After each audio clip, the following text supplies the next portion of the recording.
President Donald J. Trump receiving major backlash for comments he made regarding the death of Rob Reiner.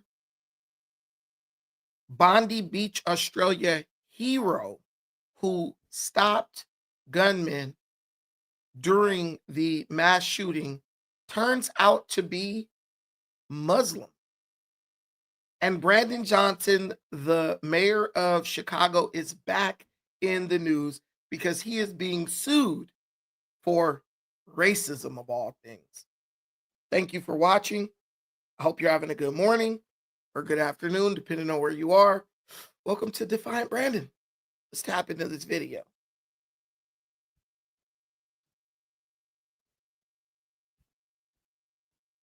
I'm Rob Reiner, and America, we've got a problem. We've been attacked by a foreign enemy power, and our president refuses to defend us. Donald Trump is meeting with Russian President Vladimir Putin one-on-one in a closed-door meeting with no aides present and no record of what will be said. Putin's government attacked our democracy by interfering in the 2016 election to help Donald Trump become president. That is not in dispute. It has been verified by all U.S. intelligence agencies, the Republican-led Senate Intelligence Committee, and the U.S. Justice Department. It occurred to me that, we've heard this cliche our whole lives. When our country is attacked, politics stops at the water's edge. This is the first time that didn't happen. And I started to think, I don't know that the public understands the gravity of what the Russians were able to do and continue to do here in the United States. They've attacked us. They are trying to undermine our democracy. And for some reason, we are not understanding the gravity of this. And I think a big part of that is because the president of the United States is not saying, in the Oval Office, my fellow Americans, we've been attacked. A number of Republicans have denounced your statement on Truth Social after the murder of Rob Reiner. Do you stand by that post? Well, I wasn't a fan of his at all. He was a deranged person as far as Trump is concerned. He said he knew it was false. In fact, it's the exact opposite, that I was a friend of Russia, controlled by Russia. It was the Russia hoax. He was one of the people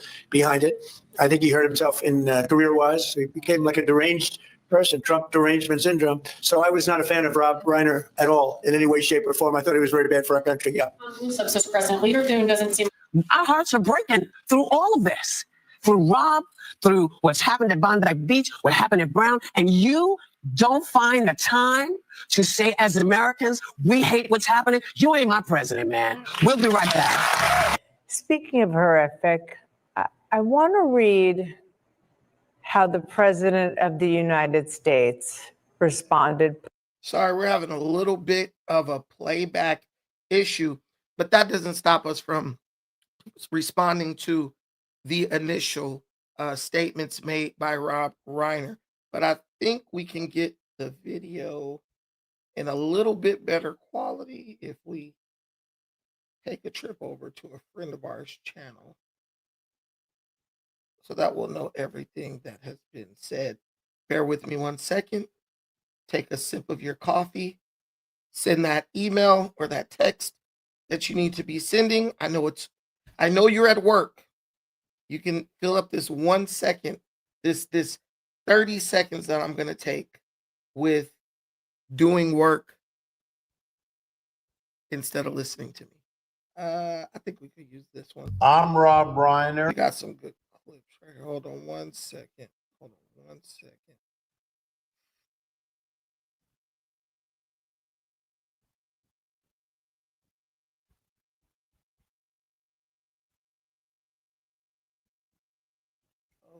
Okay. Let's go here.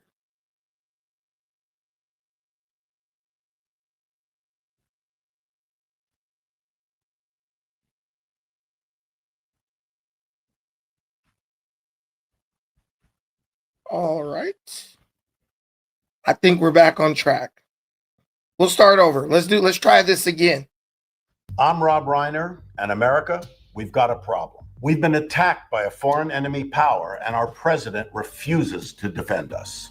Donald Trump is meeting with Russian President Vladimir Putin one-on-one in a closed-door meeting with no aides present and no record of what will be said. Putin's government attacked our democracy by interfering in the 2016 election to help Donald Trump become president. That is not in dispute. It has been verified by all U.S. intelligence agencies, the Republican-led Senate Intelligence Committee, and the U.S. Justice Department. It occurred to me that, we've heard this cliche our whole lives. When our country is attacked, politics stops at the water's edge. This is the first time that didn't happen. And I started to think, I don't know that the public understands the gravity of what the Russians were able to do and continue to do here in the United States. They've attacked us. They are trying to undermine our democracy. And for some reason, we are not understanding the gravity of this. And I think a big part of that is because the president of the United States is not saying, you know, in the Oval Office, you know, my fellow Americans, we've been attacked. A number of Republicans have denounced your statement on Truth Social after the murder of Rob Reiner. Do you stand by that post? Well, I was in a Okay, so I want to start by saying this. We're not going to get into the business of celebrating anyone's tragedy. We're not getting into the business of celebrating anyone's death. That's not what we do as conservative people. It's a tragedy. It was a murder allegedly committed by the man's son. He and his wife were brutally stabbed to death. And we don't really know the details, but as they come out, I'm sure they will be shocking. But another thing we're not going to do is we're not going to entertain this idea that all of a sudden the left wing or left side of the aisle has suddenly found a conscience when it comes to Donald Trump saying things that they don't appreciate about Rob Reiner, when just a few months ago, and I'm sure every single person watching this video is thinking the same thing, these people were just celebrating the death of Charlie Kirk. And when conservative people felt some type of way about it, we were basically told to get over it. We were called sensitive and snowflakes and all this. And I even remember when I was over at No Jumper as a host, Lush, the resident buffoon, he was running around saying he was smoking on a Charlie Kirk pack. Basically a play on criticism or a degrading trend that had arose from the death of someone in Chicago. But it was basic. I mean, if I'm at No Jumper, if I'm in LA, I'm surrounded by liberals. And so I'm telling you, liberals hated Charlie Kirk. The vast majority of them had absolutely no sympathy for him, his family, his wife, his kids at all. They continue to be the vicious, hard-hearted, self-righteous people that they are. So to see these people now try to call out Donald Trump for saying things that I really don't even think were insensitive, I just think it was the truth. And a lot of people have a hard time accepting the truth. And the fact of the matter is, Rob Reiner was a purveyor and perpetuator of radical leftist propaganda. The vast majority of it, absolute lies. And he was a political enemy of Donald Trump. And I believe that in him being a political enemy of Donald Trump, I don't think that he was doing it for a righteous reason. I believe Rob Reiner was doing nothing more than protecting the Hollywood swamp that he was a part of for the better part of 40 years. So I could understand if it was just someone who was truly virtuous and it was all altruistic and this person just stood up for what was right and they were trying to stand up against what was wrong and do what was best for the American people. But in my heart of hearts, when I listen to Rob Reiner, knowing his history, knowing the circles, the Weinstein-esque circles that Rob Reiner traveled in, I'm telling you, everything he said about Trump was said for a reason, and that reason was to defend the swamp that he was a part of. And I think Donald Trump knows that. And I believe that Donald Trump, while he's not celebrating his death the way liberals celebrated the death of Charlie Kirk, I believe Donald Trump has lived long enough to where he has earned the right to speak candidly, speak freely, and just be 100% honest about the type of person Rob Reiner is. And I believe Donald Trump has more information about the situation than we do.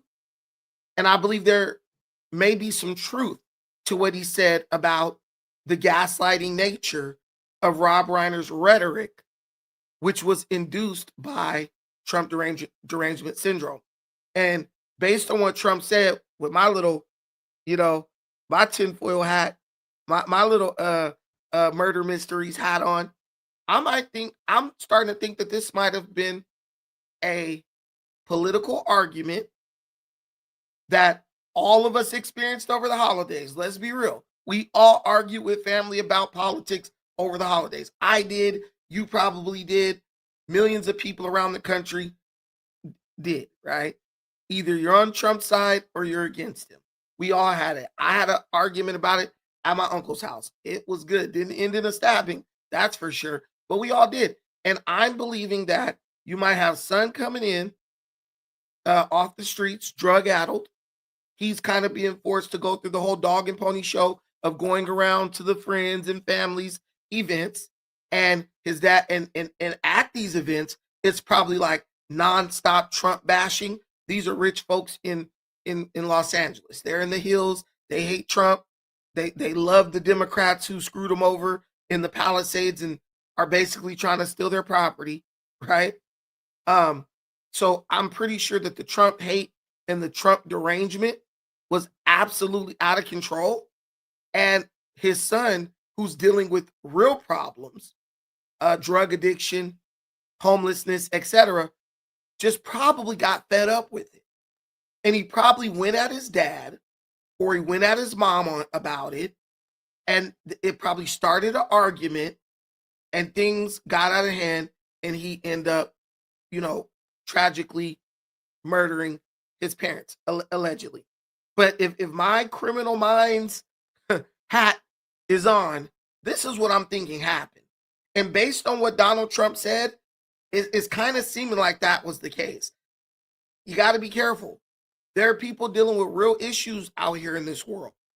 And when you're dealing with real problems, one thing you don't want to sit up and listen to is people's made up problems, which in my mind and in my belief is exactly what Trump derangement syndrome is.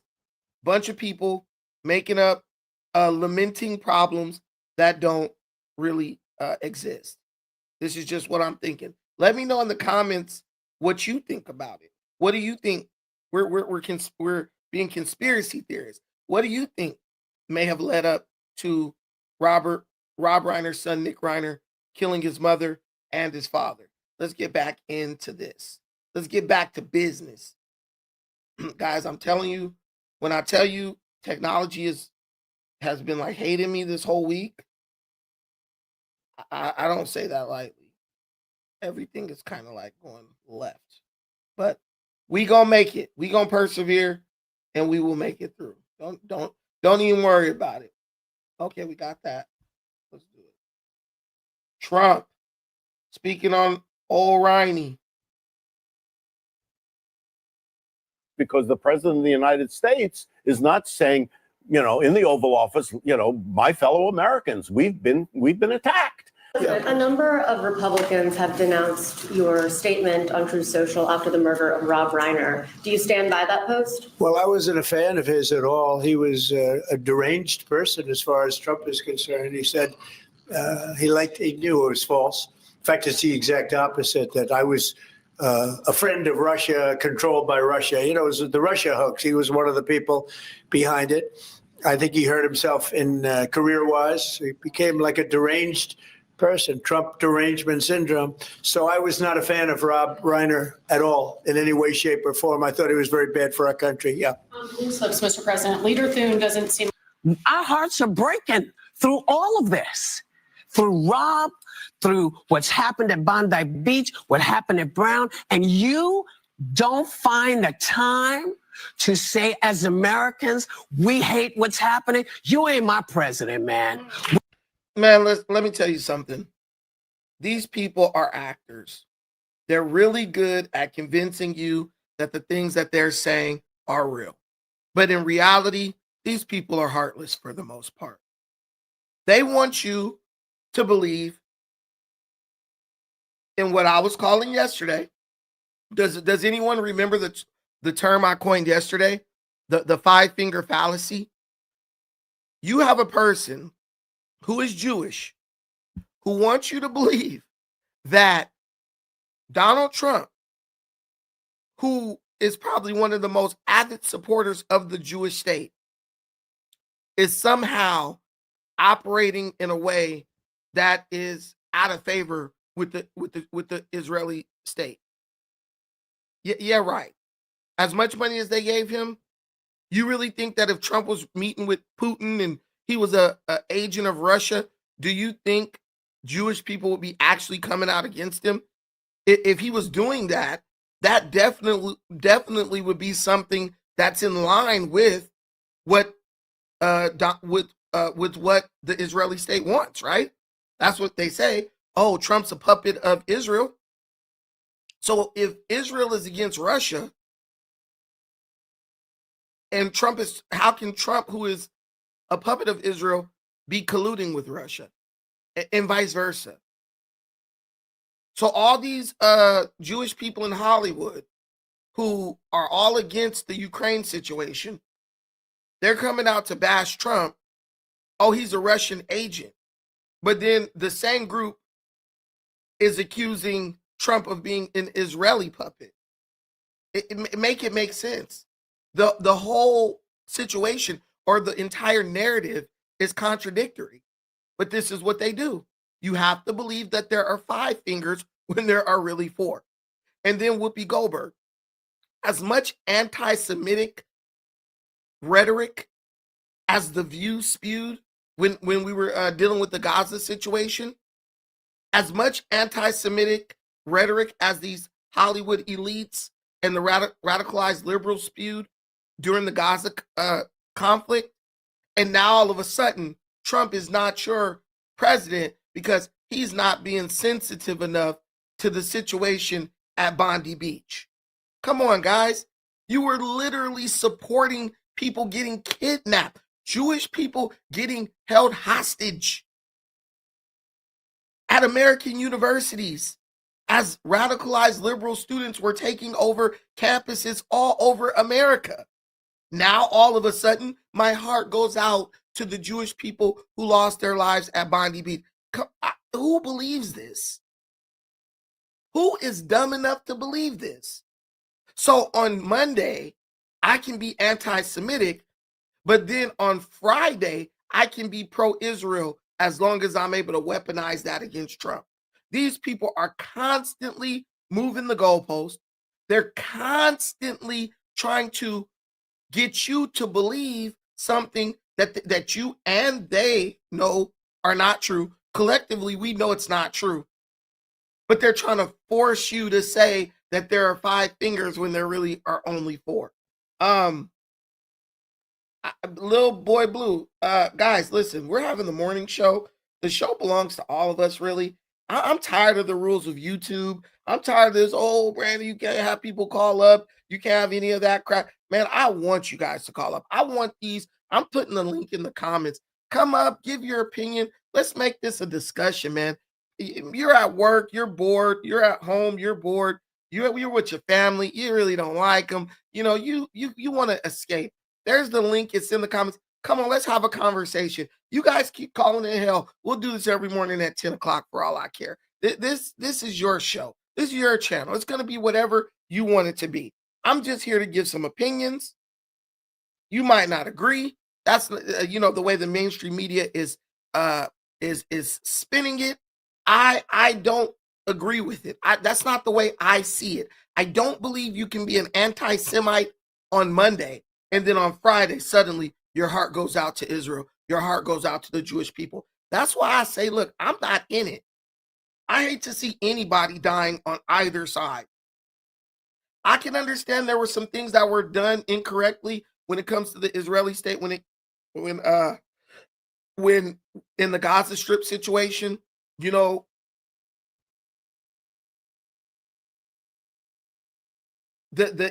indiscriminate bombing. I can acknowledge that was wrong to do. It was wrong to do that. But I also can see the Israeli side of the argument. Hey, man, they got a terrorist group in the country that's basically being hidden and harbored and defended by the civilians. And that group is making attacks on Israel. So I see both sides, right? But then I also can see that, Rob Reiner, I can see where Trump's coming from too. When it comes, and I could also see the side of the Palestinian people. Hey, you got us in this like open air prison for decades. We welcomed you guys in with open arms, and you end up taking the whole region and claiming it for yourself and leaving no space for us, no room for us, and we don't like it. And basically, we're like prisoners in our own homeland, and we're sick of it. I see both sides. And there's got to be some common ground somewhere for people to find. But when I look at people like Rob Reiner, when I look at these Hollywood elites like Whoopi Goldberg, these people don't care about any of that. These people are like, look, what do I have to say to continue to get a paycheck? And whatever I have to say, I'm going to say it because I'm going to have the plausible deniability of saying, hey, it's only entertainment, which is what The View is. It's not our fault if people take this and view it as if it's real news and as if these opinions are informed. That is why now The View is literally getting fact-checked on their own show.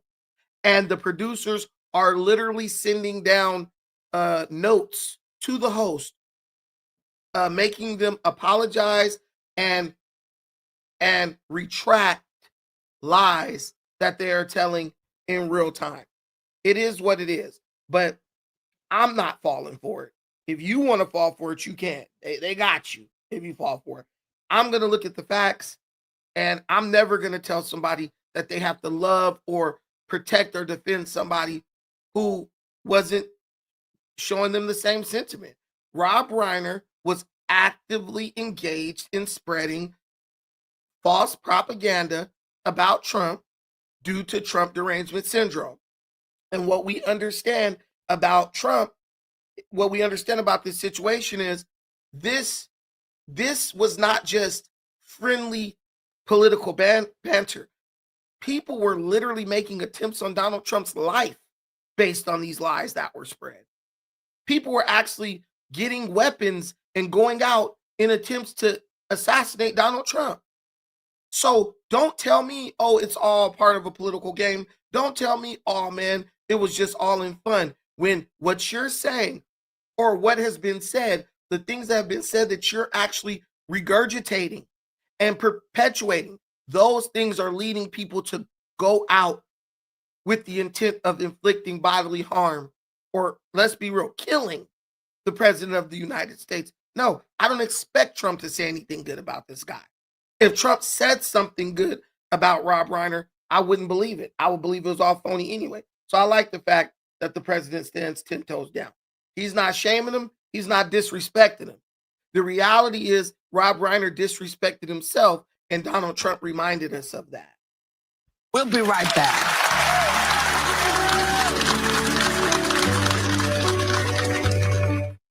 Boy, oh boy, oh boy, oh boy, oh boy. So we got to talk about the latest. All right, we're gonna go forward in this video because now we're gonna get into exactly what was said by Donald Trump on Truth Social, and the typical CNN panel reacts to it, and they have some pretty interesting things to say about it. We'll break all that down. Let's go here. Murder of Rob Reiner. Speaking of horrific, I want to read how the President of the United States responded publicly to this news. Here's what he posted. Quote, "A very sad thing happened last night in Hollywood. Rob Reiner, a tortured and struggling but once very talented movie director and comedy star, has passed away, together with his wife, Michelle, reportedly due to the anger he caused others through his massive, unyielding, and incurable affliction with a mind-crippling disease known as Trump derangement syndrome, sometimes referred to as TDS. He was known to have driven people crazy by his raging obsession of President Donald J. Trump, with his obvious paranoia reaching new heights as the Trump administration surpassed all goals and expectations of greatness. Now, a lot of people say, oh, that's insensitive. That's not fair for Trump to do. But in my opinion, that's fair game. He was saying that Donald Trump is out of his mind. He was saying that Donald Trump is mentally unfit to be president. Well, if you get to call out my perceived mental affliction, why can't I call out yours? I don't understand that. Oh, wait, we forgot. What is the number one liberal slogan? Rules for thee, but not for me. As the highly influential president of the United States, you are expected to take the high road. Well, as the incredibly successful Hollywood actor and producer, you are not expected to take the high road. You can just say anything knowing that your voice and your opinions carry far more weight than just the average American, the everyday blue collar American. So the rich elites of the United States of America can shamelessly attack the president based on absolute lies, right? So much so that people are being emboldened to go out and attempt to assassinate the president. But the president can't just tell the truth about Rob Reiner. I always say this to my family members when they try to argue with me. I say, look, you have to lie on me to get some shock value or to make others, clutch their pearls. All I have to do is tell the truth about you. Because the truth is freeing. The truth sets you free, right? Even when you tell a lie, it kind of imprisons you in a way. And it's really hard to go back because you have to admit that you're wrong, and most people don't like to do that. But I believe that Trump believes what he's saying about Rob Reiner, and I believe what he's saying is true. And that's why I don't think that that's something that's insensitive or disrespectful. You want to be remembered for the right things.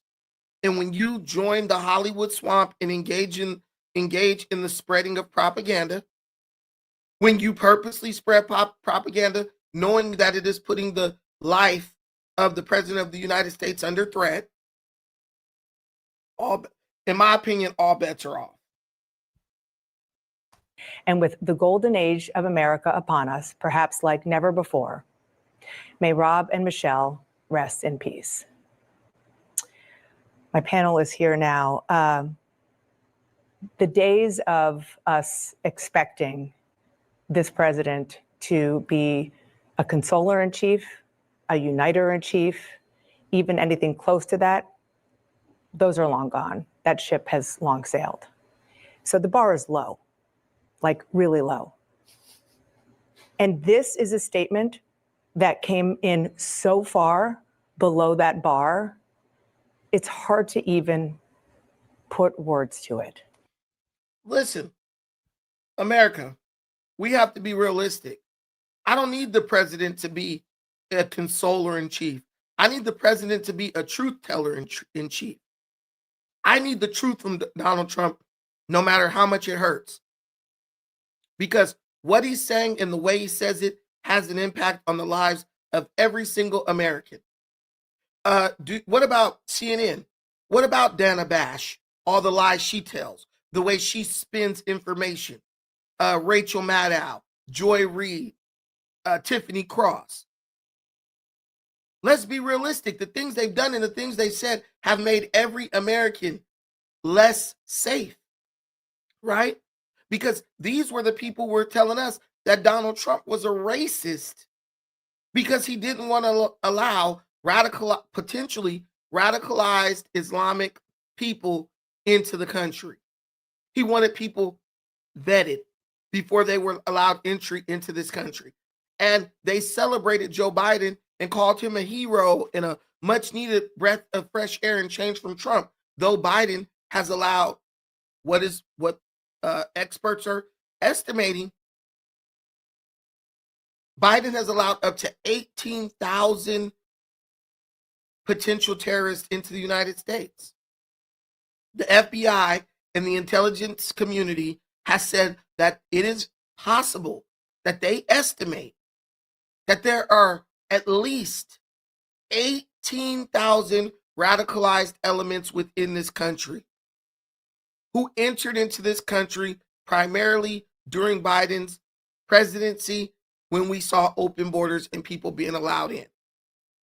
But when Americans were speaking out against that, when Trump was speaking out against that, these same people right here who are about to speak, these agents of the mainstream media, they spun the information and spun the narrative to the point where if you expressed reasonable concern with the fact that there were people coming from terrorism-riddled countries, there were people coming from countries that are known to sponsor terrorism, walking across the United States border with zero vetting.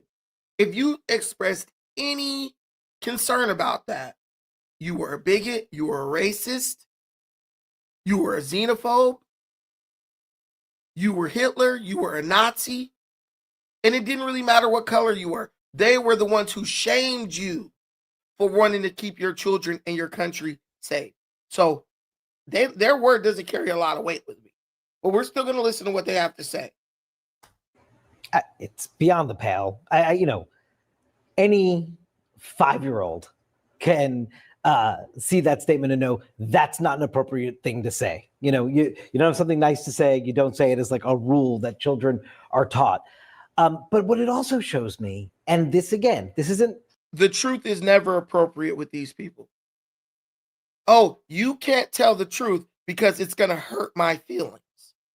We all get to die in a terrorist attack because we wouldn't want to hurt anybody's feelings. Okay. New information about Donald Trump. He can't resist. He is so addicted to media culture and the Hollywood thing and being a part of that story and playing in that space, that's irresistible to him. So his avenue of pursuit to swim in the stream of something that's already going to get a lot of attention. By the way, he's the president of the United States. He could get attention for anything he wants. And yet he knows like this is a stream he could swim in that will cause attention on him in a way that he thinks scores him some sort of political point with his fans. But it's just gross. I mean, it's just horrible to see that the leader of the free world wants to debase his position enough to just attack these two people who are just, potentially murdered by their son. And look, Rob Reiner was very, very open about his politics, a huge advocate for progressive causes. No question about that. And yet, when Charlie Kirk was murdered, he went on Piers Morgan, and I want you to hear what Rob Reiner said about the murder of Charlie Kirk. I don't care what your political beliefs are. That's not acceptable. That's not a solution to solving problems. And I felt like what his wife said at the service, that the memorial they had, was exactly right. And totally, I believe, I'm Jewish, but I believe in the teachings of Jesus, and I believe in doing to others, and I believe in forgiveness. And what she said to me was beautiful and absolutely, she forgave his assassin. And I think that is admirable. You know how we are reminded of that comment that Rob Reiner made? Because Charlie Kirk's executive producer posted it after he learned that Rob Reiner and his wife were dead. And I just want to add that the president posted what I read on his own social media platforms, Truth Social. As far as I could tell, and our team looked into it, most of the comments were not supportive of the president. Many of the comments, I should say, not most, many of the comments were saying, Mr. President, enough. That tells you something. Yeah. So there is backlash, right, from both sides against what the president said, right? That is true. I do not agree. So, the thing you gotta notice here is that when Donald Trump said these insensitive things, these things that are being labeled insensitive, which I don't think they were insensitive at all, but that's just me. At least you saw pushback from people on Truth Social, which is the president's platform because he was banned from Twitter. There's pushback from the conservative people that follow Donald Trump on Truth Social. That doesn't exist on the left. That doesn't exist on Blue Pastures, or what is that website that they have? Blue something, where all the liberals go and they don't have to hear anything other than liberal stuff. That doesn't exist on the left. Conservatives will hold their leadership accountable. They will say, hey, you're going too far, Blue Sky. You're going too far. You shouldn't have said that. That was an insensitive thing to say. We can disagree within the ranks of conservatism, but there's no disagreement tolerated on the left. You heard a lot of people say a lot of insensitive things following the death of Charlie Kirk. I think I could count about 3 or 4 mainstream figures who came out and said something about, the negative comments that were being made against Charlie Kirk. I believe it was Al Sharpton. Apparently Rob Reiner said something, and maybe 1 or 2 other people who are mainstream liberal figures. But you didn't hear Rachel Maddow come out. The biggest names in the game said nothing at all. You didn't hear Dinah Bash say anything. You didn't hear Rachel Maddow, Joy Reid, Tiffany Cross. You didn't hear Don Lemon say anything. You didn't hear Joe Biden say anything. You didn't hear Kamala Harris say anything. You didn't hear AOC say anything. You didn't hear Bernie Sanders say anything. None of the leaders of that side said anything to kind of bring people back together or make it clear that what was being said regarding Charlie Kirk's assassination was not okay. But just this morning, I heard Greg Foreman speak out against what was said. And I hear many other conservative figures speaking out about what Donald Trump said. But just like me, they're like, look, we're saying what we're saying. It maybe wasn't the best thing to say. It wasn't the best course of action, but we're all kind of saying it we're taking it with a grain of salt because we understand that this was like a political war that was taking place between Trump and the swamp. And one thing you don't want to do, especially when you're dealing with people who not only condone, but they engage in such demonic practices, you don't want to give them any credence. You don't want to really give them any grace, in a sense. The things that people like Rob Reiner are part of, the information that they were privy to in Hollywood. The stuff that goes on that probably led his son into a life of drug addiction and homelessness. The things that they, engage in secretly, these things are so egregious that they can jeopardize they threaten our country at a foundational level. So it's very hard for me to have a whole lot of sympathy, especially when they fall victim to situations that they've created. The radicalism and all that stuff that they've created is finally coming back to bite them. The chickens are coming home to roost, so to speak. And look, I'm just going to sit here and eat my popcorn. I'm going to sit here and eat my popcorn. D. Avila, 100%. At least Trump didn't raise killers. I watched some stuff the other day. Now they're trying to go after Barron Trump, Trump's young son. But all Trump's kids are successful. And they're adults, and they're making millions of dollars. And they're coherent enough and mentally stable enough to where they can be involved in anything that their father does. To me, that's a win. To me, that's a win. You can't even let Hunter Biden come to the White House. This guy, Joe Biden's son, was banned from the White House. Bill Clinton had to ban his brother from the White House. We already know Obama's family members were uninvited from the White House. They we never even saw them.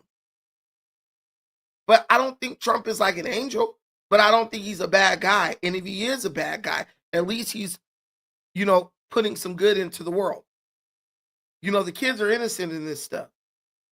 But look at, as we end this segment, I want you to do one thing. Look at what Trump's producing and look at what the critics of Trump are producing. Look at what Trump's producing and look at what Rob Reiner's producing. Trump's kids aren't stabbing him to death during the holidays. And you tell me which person you would rather be. Solely based on that, which person would you rather be? I'm going to put a poll in the comments. Pause. Do you think Trump crossed the line? That's a question for the audience. Do you think Trump crossed the line? Let me know. There's a poll.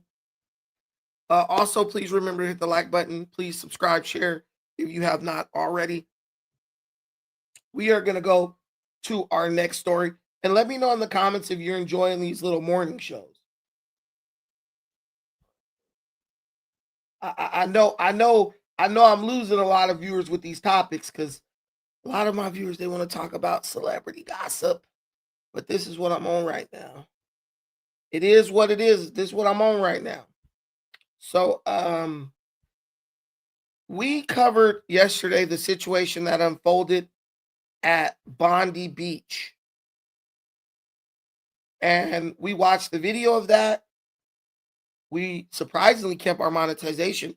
That was wild, right? And we watched a video that showed a man basically confronting one of the shooters and taking the gun away from him and holding him at gunpoint until authorities arrived. That man is this morning being called a hero. And we're finding out that he is actually a Muslim man who recently gained his Australian citizenship. We're going to tap into this story a little bit, and then we're going to discuss this.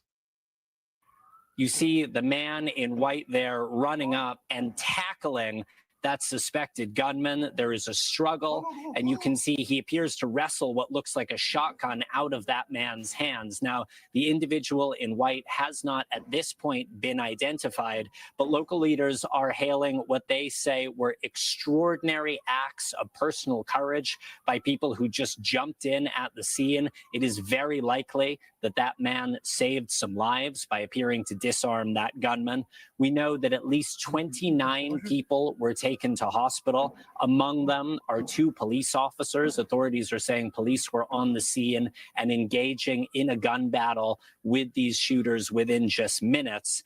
Police are also saying that they found a car linked to the killed gunman, which does appear to contain improvised explosive devices. Now, the bomb squad there in Sydney is probing that vehicle. They are looking for more clues. They are looking for more details about the motives.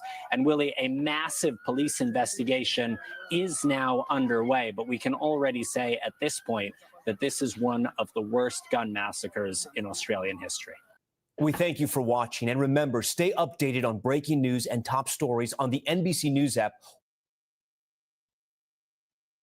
It's a great honour to meet Ahmed El Ahmed. He had gone to Bondi with friends and relatives. He was trying to get a cup of coffee. Simple as that, and found himself at a moment where people were being shot in front of him. He decided to take action, and his bravery is an inspiration for all Australians. He is a very humble man. Tomorrow he will undergo further surgery. His mother and father are here visiting him from Syria, and I was able to meet them as well. They're very proud parents. He, at a moment where we have seen evil perpetrated, he shines out as an example of the strength of humanity. We are a brave country. Ahmed El Ahmed represents the best of our country. We will not allow this country to be divided. That is what the terrorists seek. We will unite, we will embrace each other, and we'll get through this. Thank you very much. It's a great honor to meet Ahmed. I don't even want to hear this guy, Anthony Albanese, who is the president of Australia. Oh, we will not allow the terrorists to divide this country. Australia will be divided. Actually, Australia will be taken over. It will be destroyed because Australia has basically handicapped its citizens to the point where they can't defend themselves. Imagine your country taking your guns away, then allowing a radicalized element into the country. Like think about that. We're going to take your guns away. You don't need guns. The government will protect you. That's what they're saying, right? And then something like this happens, and you need a regular, average, everyday citizen to risk his life, to put his life in danger, to subdue one of the gunmen after the father and son duo, the terrorists, have already killed 16 people. Make that make sense. This guy, Anthony Albanese, should be ashamed of himself. Second Amendment rights should be being restored in Australia as we speak, because clearly the Australian government is unable to protect the citizens to the level that they need protection. I love Ahmed El Ahmed. Kudos to that guy. And we're going to get to him in a second. But listen to me.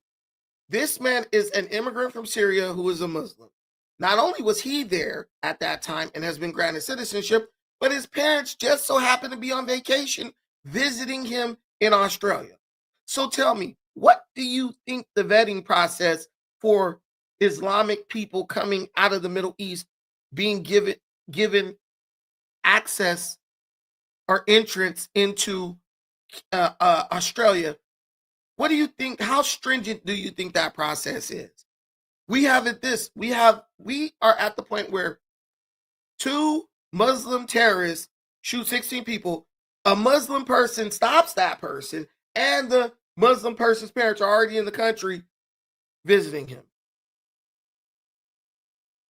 We love Ahmed. He's a hero by any unit of measure.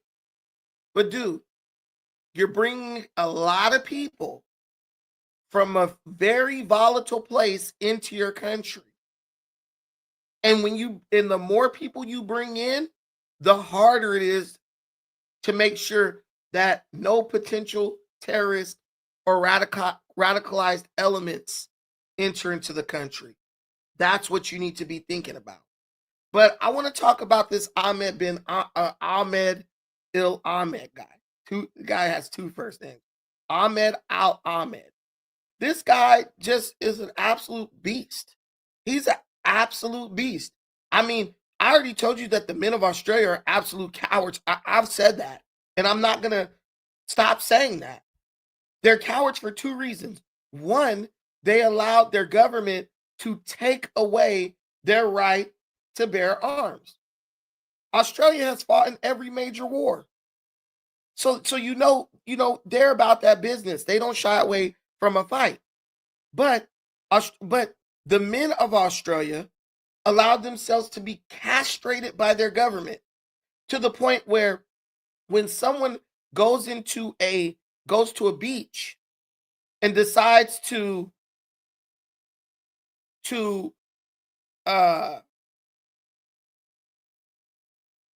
when a gunman goes to a beach and decides he wants to kill Jewish people because it's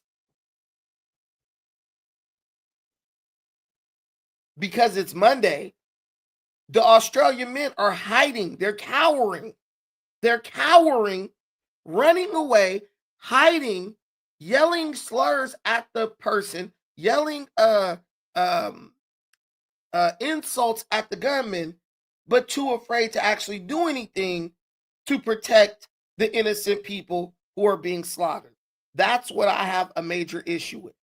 So basically, the men of Australia are saying, hey, we need for Muslim men to come into our country and be men for us. We need for Islamic, Muslim, Arab Muslim men to come into our country and be men for us, because we have become, You see the man in we have gotten to the point where we are no longer capable of being men for ourselves. That was an Arab Muslim man named Ahmed Al-Ahmed who did what none of the Australian men had the balls to do. He ran up, put his own life at risk, actually was shot. He was actually shot. And in his attempt, successful attempt, by the way, to take the gun away from the shooter. This is after the shooter had killed several people. Is this what you want America to become? I look at the radicalized elements within our society. Look at the women always talking shit. Look at the young 21, the teeny boppers. Is this what you want? Is this what you want your country to be reduced to? A gunman pulling out a weapon and you have to run and hide. That's your answer. I'm going to run and hide. Well, if that's the case, everything you say is true. These people purposely weaken their own position on the globe, and then and their excuse for weakening our position is going to be to blame Donald Trump long after he's dead. Oh, this all started because of Trump. Well, you know, when the terrorist pulls out the gun and he decides to kill you, you know what he's not going to be worried about? He's not going to be worried about your political affiliation, because that guy right there didn't care about political affiliation. He might have made an anti-Semitic attack, but I'm pretty sure he even shot the Muslim guy who tried to stop him. And that's why we do what we do. That's why we say what we say. Because at the point where someone is willing to kill, shoot, or blow up a bunch of people, they've gone way beyond the little divisive nuances that we're arguing over. They're way past that. They're way past that. And that's what men like Ahmed Al-Ahmed understand. That's why he got the hell out of Syria and came to what he thought was a civilized country, Australia. But you goobers have allowed the radicalized element that Ahmed Al-Ahmed was running away from to enter into what Ahmed Al-Ahmed thought would be his utopia. And now it's going to take men like him to cleanse that land of the criminal, terroristic element that you guys have allowed into the country. Kudos to Ahmed Al-Ahmed. I'm glad that the story worked out this way. That's why I tell you guys, I don't get in the middle of the BS. I don't go around, oh, Israel's bad, the Middle East is good, or the Muslims are good, or the Muslims are bad, and the Israelis are good. I don't play that game, because I understand something. When you've been fighting for 2,000 years, there's one thing I know for a fact. When you've been fighting for 2,000 years, there's one thing I know for a fact: is evil on both sides, and it's good on both sides too. At my big old age right now, I understand that in every conflict, there is evil on both sides and there's good on both sides. Trust and believe that. It's just whichever one the mainstream media chooses to present to you at the moment. I would take 1,000 Ahmed Al-Ahmeds into this country. You know what he said when they asked him why he did it? He said, it was my way of showing gratitude for being allowed citizenship, for being given citizenship in this country. And there's an old saying, I don't know where it came from, but I remember hearing it. It might have been my granddaddy or something like that, or I might have just saw it on an infomercial or something way back in the day. You know, old school 700 Club, stuff that came on at 6 o'clock in the morning when everybody was asleep. It said, gratitude is the beginning of optimism. Gratitude is the beginning of optimism. You want people to be optimistic about letting you into their country? You want people to be optimistic about you not being a part of the terroristic criminal element that people fear entering into the country? You better take a lesson from Ahmed al-Ahmed. You better start with some gratitude. And that's what you're not seeing from the elements that we are seeking to evict from America. These Somalis, some of these Afghanis that we need to get up out of here. They don't have gratitude. They get on the internet and they disrespect Americans. They wanted to come over here because they've reduced their country to a war zone, right? It's been those areas have been war zones for thousands of years. They've reduced their country to a war zone, so they beg to come to America. We allow them to come into America, and they disrespect American people as if we owe them or as if they're doing us a favor. Listen, man, gratitude is the beginning of optimism. That's how you can convince somebody to view you with optimism. You know what? Maybe he is a good guy.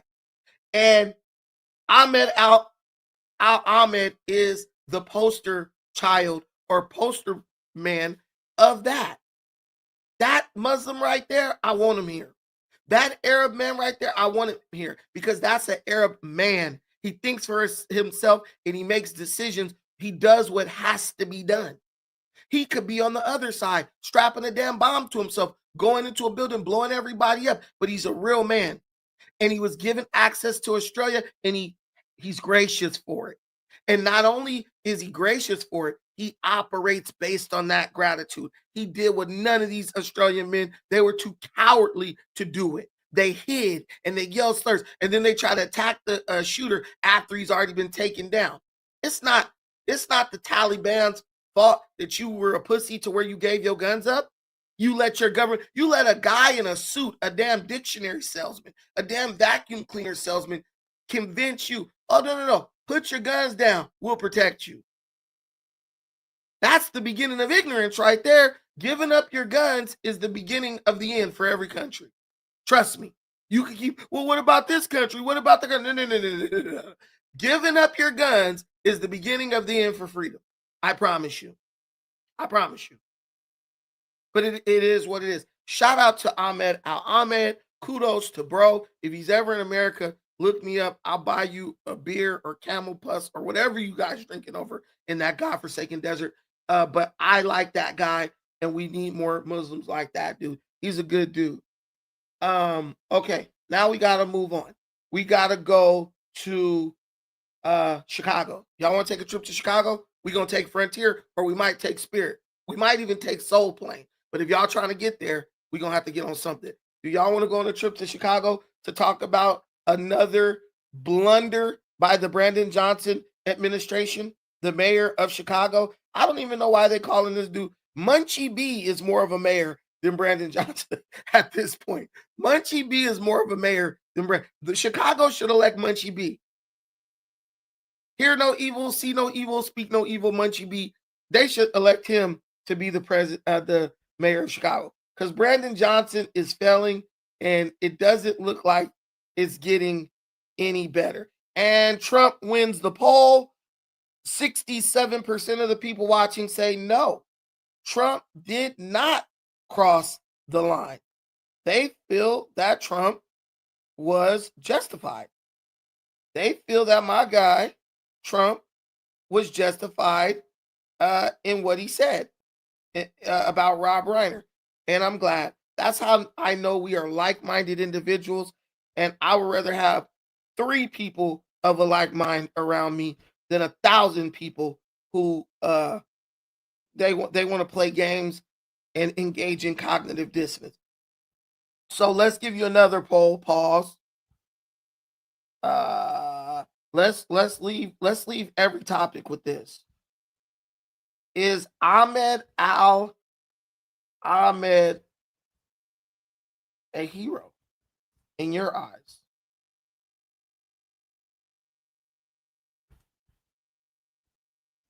That poll has been placed in the chat.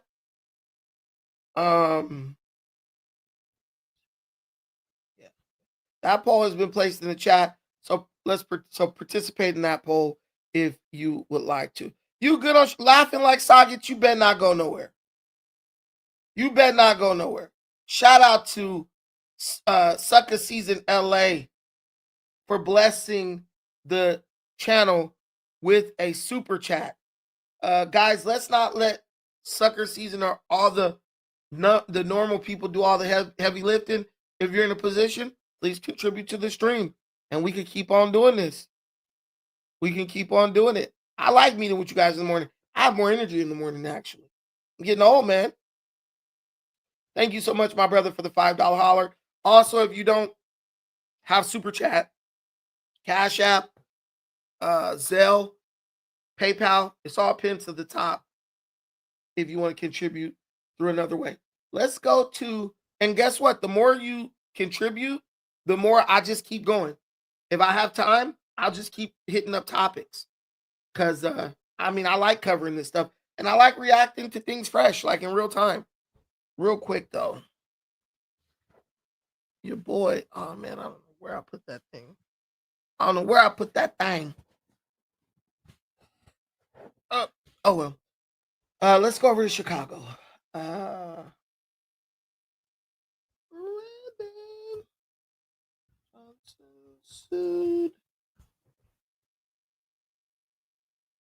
If you guys don't mind sitting with me while I actually look this stuff up.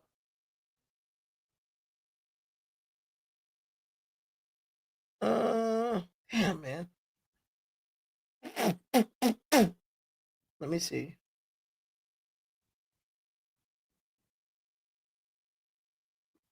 Okay. So basically, Brandon Johnson is being sued over civil rights violations. The people who make everything about race, the people who are destroying the city of Chicago and using racism as the cover for their horrible decisions regarding the administration of the city. These people are now being sued for civil rights violations. Go figure. A question I have is, how did black people let everybody else hijack civil rights? And then I look at Brandon Johnson and I understand how that happened. Let's go to a video that will shed a little light on the situation for us. You know, I got to do that. Hold on. Boom. Okay, we're in there.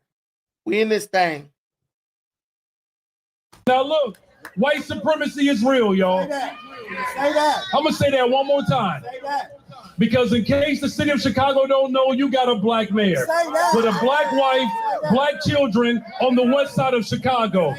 And all of these other administrations that shut down our schools, that shut down public housing, that raided the pensions, that sold off the parking meter, that sold off the Skyway. Those people ran this city to the ground, and now they expect a brother to fix it in a year. Well, guess what? We're off to a great start, and I look forward to fixing their mess, building up our communities for the next 23 freaking years. God bless you, Chicago. Southside. I've heard that there's this claim that somehow having $18 million that we would secure from the community safety surcharge to go back into smaller businesses and particularly black-owned businesses is some sort of nefarious operation. That's their claim. They are immoral, they are wicked, and it's well past time that the people of Chicago actually know and see who these individuals are. Know who they are. They do not mean us well. Boy. So once again, we got to talk about another racist Democrat mayor. Yesterday, we talked about Mayor Wu out in Boston, who is developing a reputation as a racist, okay? Because it's really Greg Foreman is spot on. What is going on? All these Democrat mayors of these major cities, they are now facing allegations of racism. These people are literally trying to weaponize racism to their benefit. They're trying to say, oh, I have to do this and that to make things more equal, to make things more fair. But in what they're really doing is they are fighting racism with reverse racism. And I used to hear the term reverse racism, and I used to say there's no such thing as reverse racism.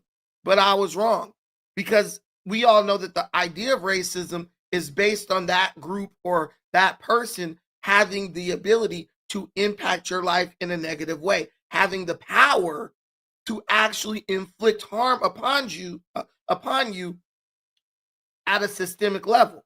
So I used to say, well, there's no non-white person in America who has enough power or authority to inflict systemic harm upon white people on any real scale. But now that's changed, because you have mayors of cities, non-white city mayors, basically bringing to manifesting white America's worst fear, that they would put a non-white person in charge who would then weaponize their authority against white people specifically. And that's exactly what we're seeing people like Michelle Wu in Boston and Brandon Johnson in Chicago do. And what does that do? Do you think that creates an atmosphere of camaraderie and unity in the cities across America?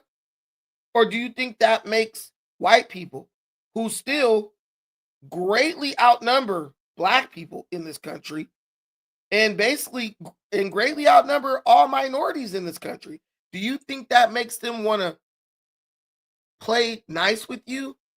Do you think that makes them want to be more fair, equitable, and united? Or do you think that puts fear into them, which is more likely to induce race-based hostility? And this is why so many of us say the racism and stuff is what these people wanted all along.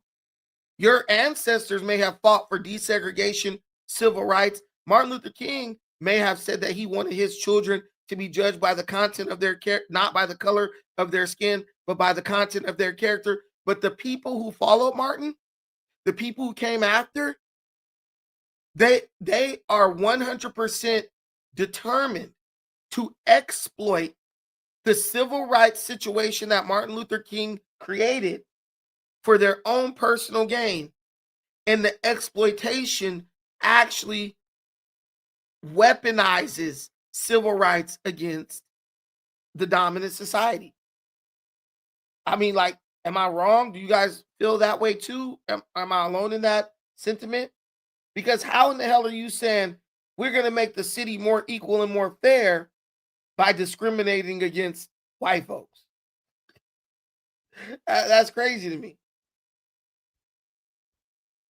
The Black residents in reclaiming ownership of our own communities. That is the spirit of Juneteenth, you all. It is about reflecting on our past. Other cultures are taught to never forget. We need to be reminded as Blacks here in Chicago and America, remembering our past and working towards a more just future. Investing in Black is not a criminal act. I don't really understand how this guy expects Black people in Chicago to take back ownership of anything when he is constantly robbing them and economically castrating them to the point where they have nothing to take control with. Damn near every Black homeowner in Chicago has seen their property taxes increase. Some people up to 100% increase in their taxes. These are old people, generational Black Chicagoans, many of whom are on a fixed income. Many of these people are on a fixed income. How do you expect these people to take over anything when maybe let's say they're getting $25,000, $30,000 a year from their retirement, right? And every year they pay their taxes, and let's say they pay $10,000 in taxes every year. If you increase their taxes 100%, that's $20,000, Brandon Johnson. How do you expect them to take back anything? You can't take back anything with no money in your pocket. So he castrates the black community with draconian tax hikes. But then when he gets on the podium, he's preaching about the resurgence of Black Chicago. You got to make up your mind, my brother. What do you want? If you want people to have a resurgence or renaissance, you have to give them the economic mobility to do so. If you're an artist, you need the money to buy a paintbrush and an easel and a canvas. If you're a singer, you need the money to buy studio equipment and a microphone and even paper to write down your lyrics. If you're a baker, you need the money to buy an oven and buy the ingredients to make the bread. How does someone want you to have a renaissance? How does someone want to see a resurgence of Black Chicago when they're literally robbing Black Chicago blind? And it's all being done to cover up for the blunder that you made as mayor when you introduced a bunch of policies that drove businesses out of Chicago in record numbers. You killed the job market of Chicago. You're attempting to finish off the business sector. So if those people leave and go to Detroit, if those people leave and go to Texas, if they leave and go to Nashville, where will you get the money from to fund all of these tax and spend policies that you have instituted or implemented? All these tax and spend ideas, these socialist ideas, you're going to have to take it from the people who are left. And that just so happens to be the citizens. And you damn sure don't want to take it from the white citizens in the white neighborhoods, white communities. Why? Because they're more likely to come at you politically and get you replaced.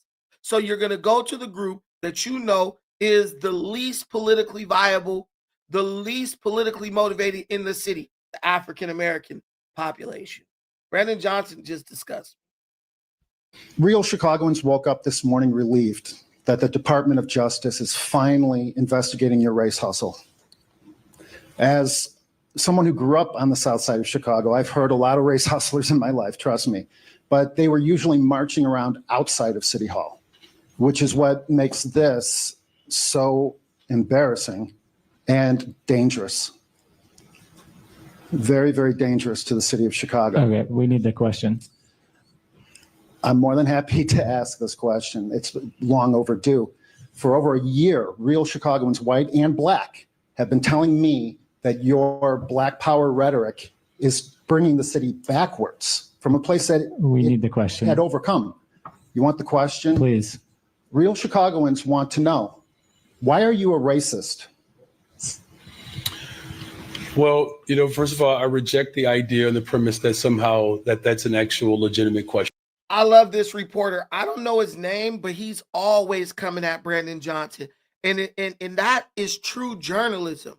Asking the real questions, coming with the follow-up questions, and really using journalism to hold people accountable. But every time he starts to ask his questions, or every time he actually asks a question that forces Brandon Johnson to reveal a little bit of his sinister plot to destroy Chicago and turn it into a socialist city, you have all these handlers around Brandon Johnson who pretty much act in a dismissive way when it comes to this man's questions. What is the name of this reporter? I know one of you guys knows the name of this reporter. I need to get this guy's name. But it's the truth. How often do you have Black folks, the Black community, agreeing with the media, agreeing with the white community, agreeing with the honest people within the Hispanic community, and agreeing with members of the city council? Everyone agrees on this other than Brandon Johnson. He is the only one who is failing to see. Well, I think he knows how destructive his policies are, but like I told you before, he's an ideologue. He doesn't care if he has to destroy America for one of his bad policies to work. This is the same thing people like Hitler, all these guys you love to bring up, it's the same thing they did. Stalin, all communists, Mao Zedong, same thing. All communism, all people who try to implement communism, Fidel Castro, the People's Republic of China, the list goes on. They all have one thing in common. They have to destroy almost everything to make their bad ideas seem like they're working. Stalin had to kill like millions of people. He had to literally exterminate millions of people. Hitler had to do the same thing. Mao Zedong had to do the same thing. Fidel Castro had to do the same thing. The ideas are so self-destructive and counterproductive, you have to literally reduce the number of people just to make these ideas even seem like they're working. And what is Brandon Johnson doing right now? He is literally reducing the number of people in Chicago, whether that is driving them out with draconian policies,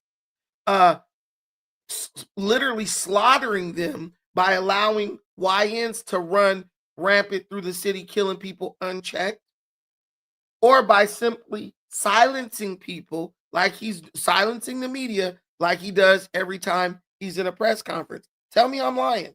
If I'm lying, I'm flying. Want to bet? All right, we're going to go to the next one. Alice? The next question, my follow-up question is a businessman, Robert Gomez, had his riverfront restaurant license yanked. You said that the reason you hire Black people is because they're the most generous race on the planet. His riverfront restaurant license was yanked and given to a Black restaurateur. That has, once again, reinforced the belief among real Chicagoans, white and Black and Mexican, that you are a racist. What do you say to those people? Again, I reject the premise that somehow that your question has any legitimacy. Thank you for your time. Well, apparently it does, because the woke mayor is being sued, right? He's being hit with a civil rights lawsuit. Ironically, right? Man, please, God, please tell me that Brandon Johnson did not take someone's riverfront restaurant license, a non-Black person's riverfront restaurant license, so that he could give it to a Black person. Please don't tell me we're engaged in this. Please do not. And this is not the first time Brandon Johnson has dealt with something like this. Because if you remember a few months ago, bro was being investigated by the DOJ for racist hiring practices when it came to the city administration. And now they're investigating him, saying that he's given all these like bonuses and all these perks to new hires, employees who happen to be Black, that have, and raises to employees, many of them who happen to be Black, within the city administration. I mean, dude, if this guy, for as much as this guy brings up Black people, as much as this guy says, hey man, Black citizens this, Black citizens that, discriminating against other groups, taking licenses away from non-Black people to give them to Black people, that is not, that ain't gonna help Black people. Black folks got enough enemies as it is, I would say. And most of those enemies are within our own community, the vast majority of them. We don't need more people turning against us because of unfair practices that are being imposed against them, seemingly on our behalf. Because it's funny how he'll do something like that, which for all intents and purposes will make people look at Black people a certain way, but he's at the same time screwing Black people over on their property taxes. What is this guy's true agenda? Destroying America to usher in socialism is this guy's agenda. We all know it. We just play. We not stupid. We just look like this. Tonight, city budget bonanza. Opposition alderpeople reveal their latest proposal, which they hope the mayor signs on to avoid a city government shutdown. A popular downtown Riverwalk concessionaire files a federal discrimination lawsuit against the Brandon Johnson administration and the city of Chicago, why he says he was stripped of his business because of his race. The debate over self-driving taxis, some lawmakers are trying to entice Waymo to bring them to Illinois, but others pushing back. That's 11th Ward Alderwoman Nicole Lee there. Before that, you saw the city's budget director, Annette Guzman. And as you must know by now, the city has until the end of the year to agree on a budget or else face an unprecedented city government shutdown. Well, a popular Chicago restaurant and music venue has filed a federal discrimination suit against Mayor Brandon Johnson administration in the city of Chicago. He alleges he lost a permit to operate his business on the Riverwalk because of his race. The Beat Kitchen had its permit for 5 years, and the owner alleges in this lawsuit that it was not renewed because of racial discrimination, as internal communications in the city reveal that city officials had sought to steer it, allegedly, to an African-American-owned business. And we're joined now by Beat Kitchen owner Robert Gomez. Robert Gomez, welcome back. Good to see you again. So this lawsuit was just filed alleging discrimination. Tell me why you believe that you were not renewed for this spot on the Riverwalk unlawfully because of your race. That's a hard one. That's something for the city to answer. What we do know, what the facts are, is that in the evaluation process, when they were evaluating the two proposals, they were making repeated comments about a preferred race and gender. And that's what led us to add that to the lawsuit. But the lawsuit really is about reform and forcing this committee to abide by federal law. And that's where the direction of the lawsuit. All right. So, and to get into the weeds here a little bit, there's a committee in the Department of Fleet and Facility Management made up of city workers, employees, officials that score all the proposals and then award the contract. And you're saying that you got communications that said that they deliberately said they wanted an African-American owned business in there. There were comments in that evaluation process along those lines, yes. Why would you take a successful business and say, oh, the person running the business is not the right color, so we're going to take his license to then bring in somebody who black? Now, that is the stupidest economic strategy ever, because if you put a black business there, you don't know if it's going to be successful, right? Chicago is a very black city, but at the same time, the most successful restaurants in Chicago are not black owned. There are many successful black owned businesses, some of which I don't know why they're successful, like Harold's Fried Chicken. Tastes like Church's chicken with less seasoning. Hey, that's just my honest opinion. But why would you do that? Why would you take away a sure thing to gamble on something that you don't know for certain is going to work? Who does that? The mayor should have made it a point like, no, let me see the businesses that are doing well and make sure they keep their permit. Make sure they keep their licensing. I'll give you another thing. Why do you need a permit to open a business on the riverfront? Hey, he's paying his rent. Let him stay open. See, this is the type of crap that gets people, that divides people racially. Hey, man, me and my family had a thriving business down on the waterfront, and the black mayor of Chicago took my daddy's permit, and we haven't been able to recover financially ever since. We don't know what kind of debt that man has that he was going to need the restaurant to operate to pay off. We don't know how much money he's invested in that restaurant. I'm sure it's a lot on the riverfront, right? But the whole point is you're destroying people's lives based on racist ideology. And that's what stokes the fire of racism. That man doesn't even look like he's just straight white. He looks like he could be Polish or something like that. I want to go eat at that guy's restaurant now. I'm going to be in Chicago again pretty soon. If that restaurant is still open, I'm going to go down there and enjoy some food or whatever he's selling at his restaurant. I don't support that. And it's going to take for the black community in mass, not the 10, 15 people that showed up to the city council meeting. It's going to take the Black community of Chicago to come out en masse against Brandon Johnson. Yes, he looks like us, but he ain't one of us. What he's doing is not what we're about. And if you don't do that, I'm sorry, you deserve everything you get.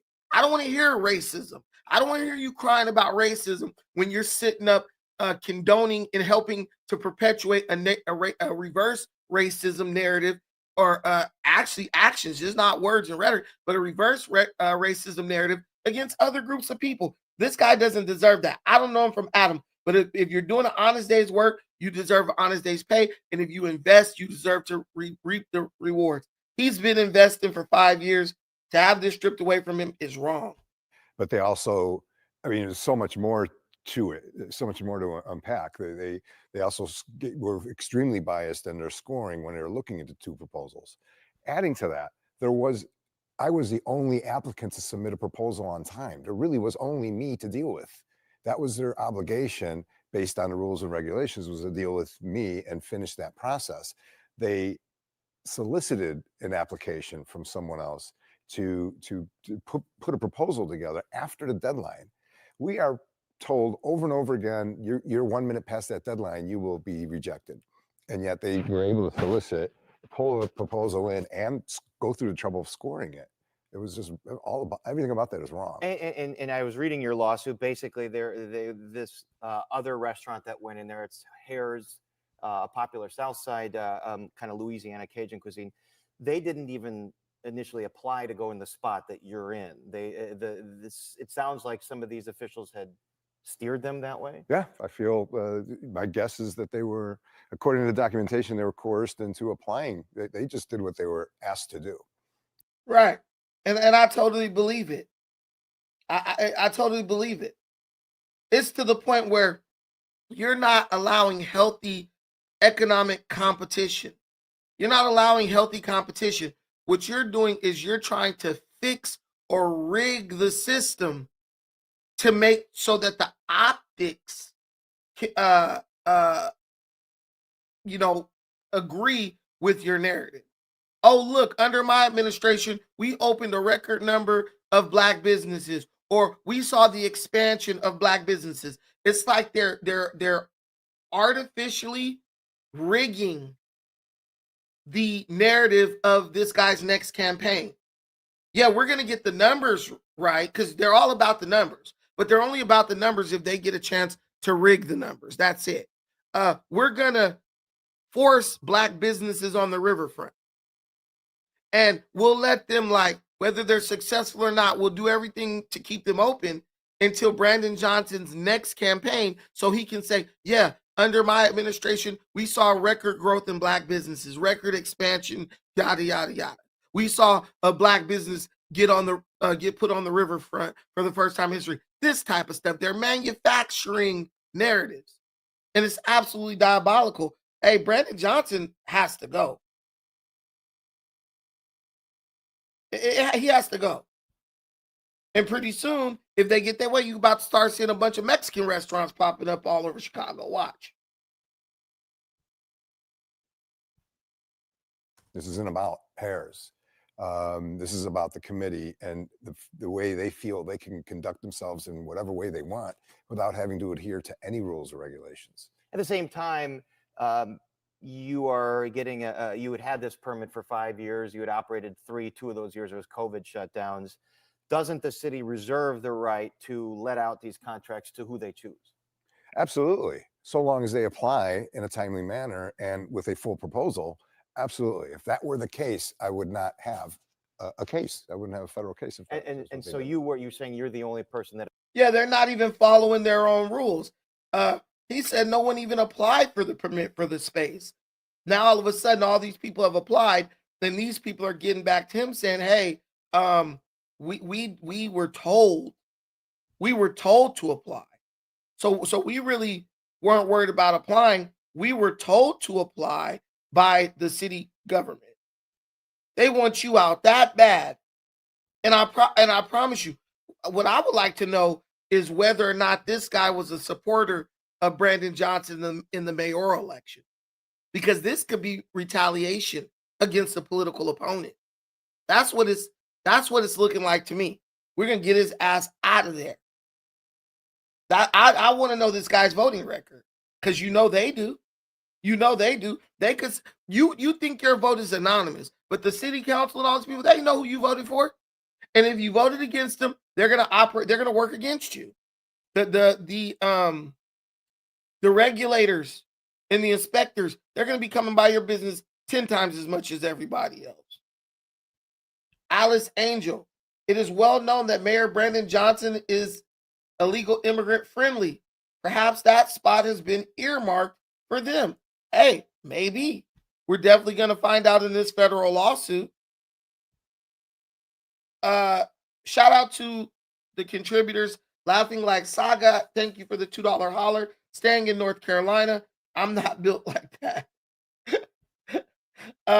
Shout out to Sucker Season LA, adding to the collection plate. Thank you to everyone who has contributed to the stream. This situation with Brandon Johnson is absolutely diabolical. I'm down for some more topics. I'm definitely down for some more topics, but you know, you guys got to help me out. What's the news? What's the news? What's the news? Hey, okay, so we got 56 people in here. We have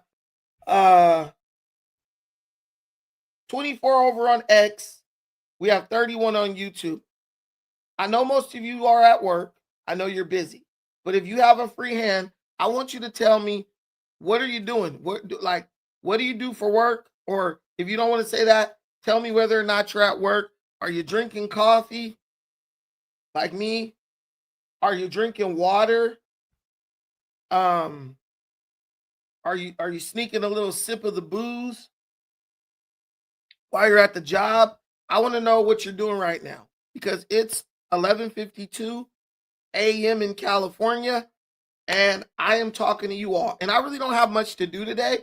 So when I don't have much to do, I like to talk to the audience a little bit because what's the point of being on here if you don't get to know your host? I want people to feel like they know me. Hey, Brandon is cool. You know, he's a real personable guy. We got a guy, the Bondi shooting, you know, the situation that happened in Australia. Well, there was a guy who actually was kicking. He was kicking one of the terrorists. And so this guy, he's getting interviewed by a news station, I guess, where he makes a video. And he's like, the only thing I regret about kicking this terrorist is that I didn't hurt him more. I'm telling you, these Australian dudes are pussies. Straight up. These Australian dudes are wimps.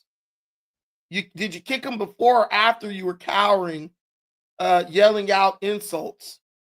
I'm so steamed at you. Australia, man, you lose so many points.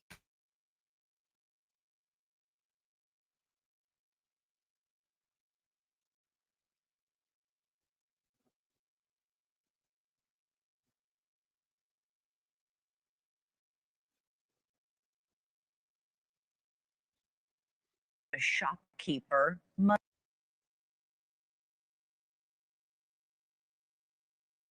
only real gangster in the shooting was Ahmed Al-Ahmed.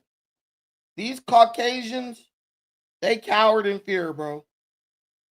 They cowered in fear, dude. I don't want to hear nothing. I don't want to hear nothing from these dudes. Let me know if you can hear the audio from the screen I'm sharing. Stomping on the head of one of the accused gunmen, more lives would have been lost. Other videos show enraged Australians stomping on the head of one of the accused gunmen as police kept them restrained on the ground.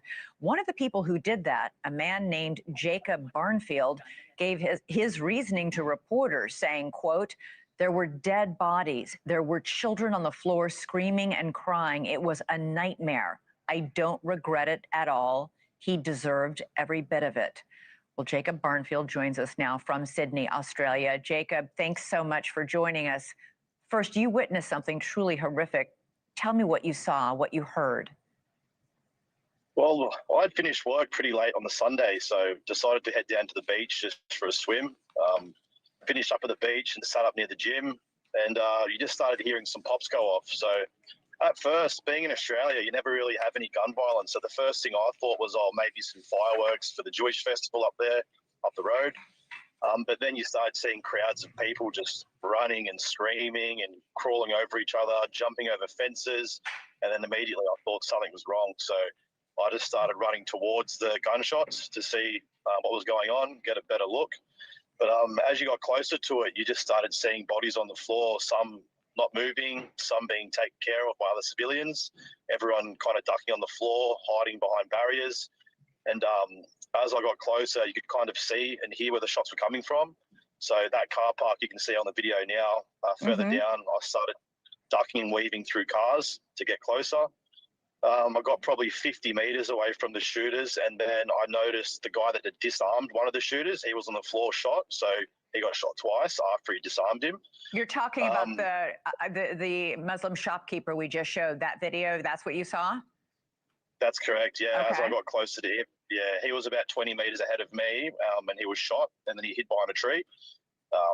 At that point, I got about probably 30 meters away from the bridge. There was a few people ahead of me. The police had shot both the shooters at that point there. So about 20 seconds after that, after not hearing many shots, a bunch of us stormed the bridge as well as police. There was probably a few police officers and a few civilians all trying to hold them down. And yeah, everyone started just jumping on them, stomping on them, kicking them in the head. Everyone getting their 2 cents in, I think. Everyone.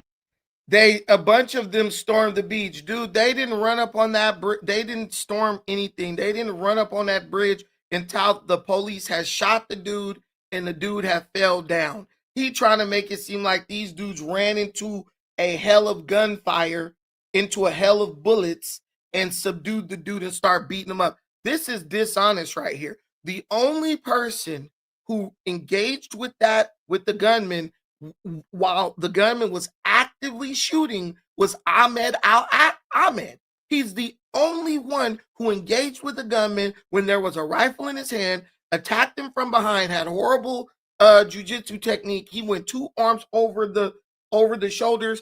If the gunman was smart, he could have just literally hip tossed Ahmed off of him, right? But he did what he had to do and he got the gun away. These dudes came after the fact, after the guy got shot. Then they ran up on the bridge and started kicking the dude. Boy, I tell you the lies that are being told right here.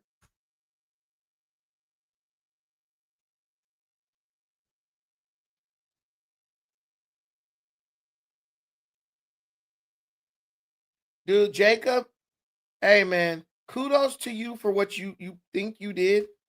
You're a hero to somebody, but to me, that's not heroic.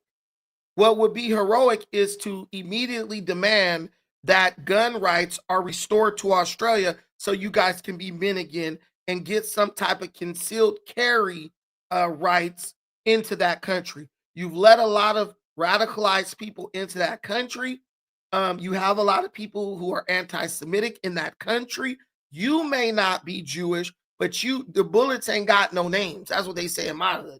Bullets ain't got no names. So in their effort to hurt Jewish people, or let's say vice versa, in the Israeli or Jewish person's effort to hurt them, you might get caught in the crossfire and somebody's going to have to protect these Australian people because clearly the government, Angelis or whatever, Albanese, clearly he ain't worried about doing it. Clearly he ain't worried about doing it. It's this guy right here is lying. I watched that video. Many of you watched that video. Storm my ass.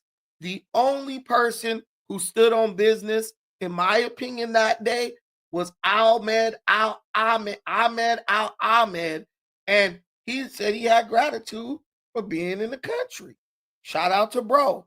But we're not gonna, water down the significance of his sacrifice by throwing accolades and heaping a praise upon any person who just says, oh yeah, I was around, I was there, I saw this, or nah. It ain't the same. It ain't the same, homie. It ain't the same. We got some updates coming in about the situation with the Brown University shooting. I'm covering that because I just want to keep everybody up to date.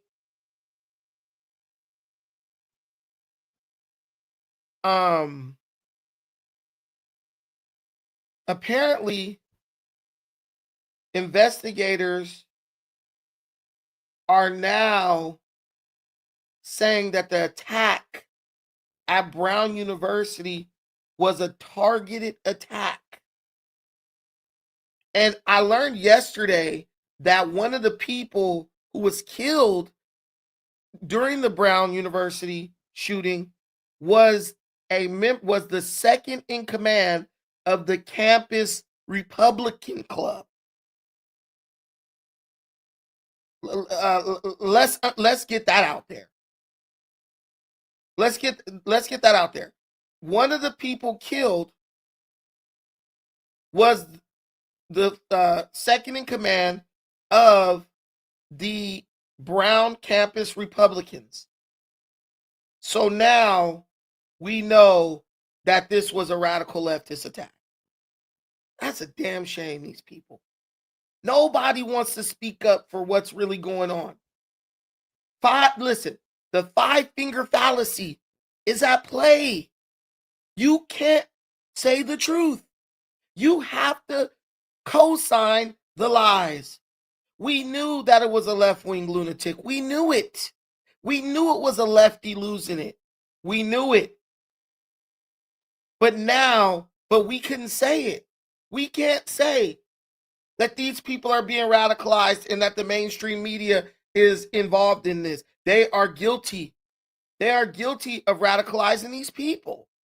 And me, I'm all about freedom of speech. I'm all about freedom of the press. And it's a slippery slope. I'll be the first one to say that. But what do you do when the mainstream media has become complicit in the radicalization of people within your country? What do you do? That's my question. And in many ways, we have to blame Obama, because Obama is the one who signed the bill into law that allows the mainstream media to lie to you in the name of entertainment. Do you guys remember that? See, you didn't have all this propaganda being spread by the mainstream media back in the day, in the 90s, in the 80s, and even the early 2000s. It wasn't until Obama signed that legislation that allows the mainstream media to lie and have all these quote unquote entertainment shows, to where now you have them literally spewing lies across the airwaves, all in the name of entertainment. So I want to get to what's important. They talk about the shooter's comfort level and all this stuff, but I think the best guy at covering this stuff is Jesse Waters from Fox News. Jesse Waters, he keeps it real. He don't pull no punches. I'm sorry, you may not like Fox News, but Jesse Waters keeps it a buck. Let me play this. Let me share this to you.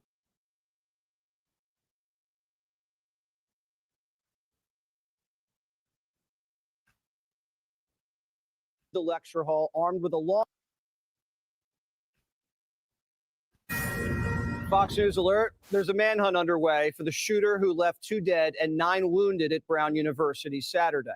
Students were holding a study session for finals when a masked man entered the lecture hall armed with a long gun and started firing. Here's an eyewitness. I was standing in the front, so as soon as he walked in, he immediately saw me and I immediately saw him. And then I look to my right and I see a bunch of students running down the stairs, running out the door, jumping on the ground, just whatever it takes to stay alive. When I saw him, I saw a gun. I genuinely thought, like, okay, this is the end of the road for me. How soon did he start shooting after he entered the room? He just started shooting right away. There was no hesitation. That guy and about 20 other students ducked behind a long desk inside the auditorium and just waited for the gunshots to stop. The AP says around 40 rounds were fired. This went down around 4:05. Hey, I wonder if the gunman asked for what their political affiliation was before he just started indiscriminately firing. He was there to kill conservatives, but the conservatives happened to be in the room with liberals, so he decided to just kill them all. This guy was the T-1000. He was going to go through whoever he had to get to those Nazis, to those Hitler, Trump supporting MAGA demons, those devils. He didn't care. Makes you think. Saturday afternoon in Rhode Island. Brown University didn't send down an alert until 17 minutes later, telling students to shelter in place. And not a single one of the sirens on campus went off. Apparently, the Providence police and campus safety officers didn't make it to the scene of the crime in time to apprehend the shooter. Students were locked down for 9 hours, crouching underneath desks, barricading themselves behind their beds, texting "I love you" to their family, while police went door to door. Now, listen, look, I want everybody to pay close attention to what I'm about to say. I'm going to sit up on the camera. You are on a college campus. There is a police presence on every college campus. There are literally campus police. This man went into a building, shot a bunch of people, walked through the campus, and not a single police car, not a single police officer was in sight. This is what we keep trying to tell you. You talk about defund the police and all this stuff. Listen, man, these are all schemes. Reduce the presence of law enforcement through the defund the police initiatives and rhetoric, so that when these attacks occur that are meant to induce fear in the population, there is no one there to engage them, no one there to stop them, no one there to apprehend them. There's a manhunt underway after a man went on a college campus, which we all know are crawling with cops. They're rolling around all day doing absolutely nothing. But not a single cop was to be found when this guy went up and shot a bunch of people. Understand something if you're a parent. That could be your kid. And I want to let you know this real quick before I start the video back. Ella Cook was the vice president of the Brown College Republicans. She is one of the 2 people who was killed in the mass shooting. She was a sophomore from Mountain Brook, Alabama, and was highly regarded for her leadership within the campus Republican organization. Her death prompted an outpouring of condolences from prominent Republican figures, including Katie Britt and White House Press Secretary Caroline Leavitt. The other student was Muhammad Aziz, an aspiring neurosurgeon. 9 other individuals were injured in the attack.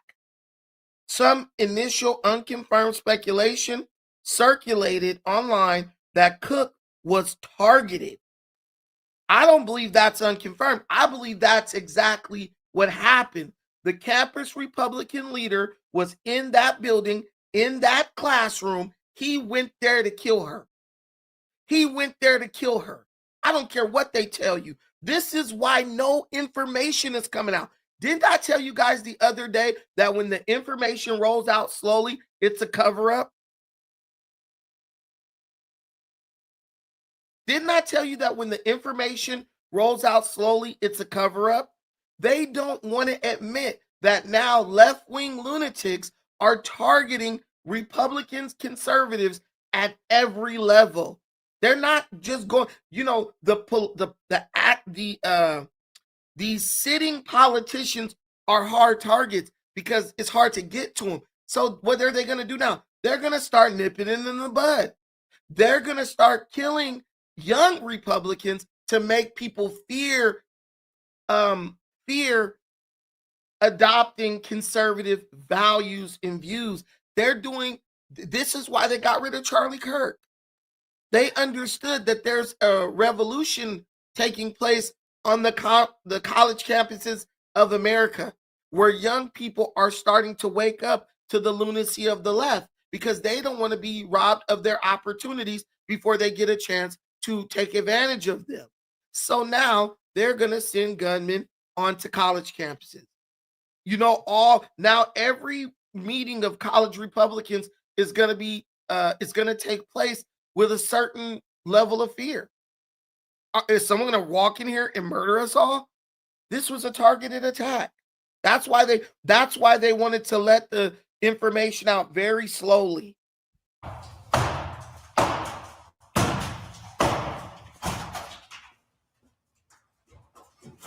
Police! Providence police! Hands up, hands! At 6 a.m. the following day, Brown lifted the lockdown. One of the victims was 19-year-old sophomore Ella Cook. She was the vice president of Brown's Republican Club, an Alabama native who was a devout Christian. Her pastor described her as a tremendous bright light, and she may have been the most prominent Republican on campus. Brown's considered the most liberal of all the Ivy League schools, so any members of the college Republicans would be very well known. The family of Ella Cook, the Alabama young woman who was a sophomore, has been told that she was the target of what happened at Brown. I have no idea whether that's true. And the other thing is, if the police are telling Brown students that they are safe, they don't have to shelter in place anymore, but they don't have a suspect in custody, I think that also suggests that this was some kind of targeted attack.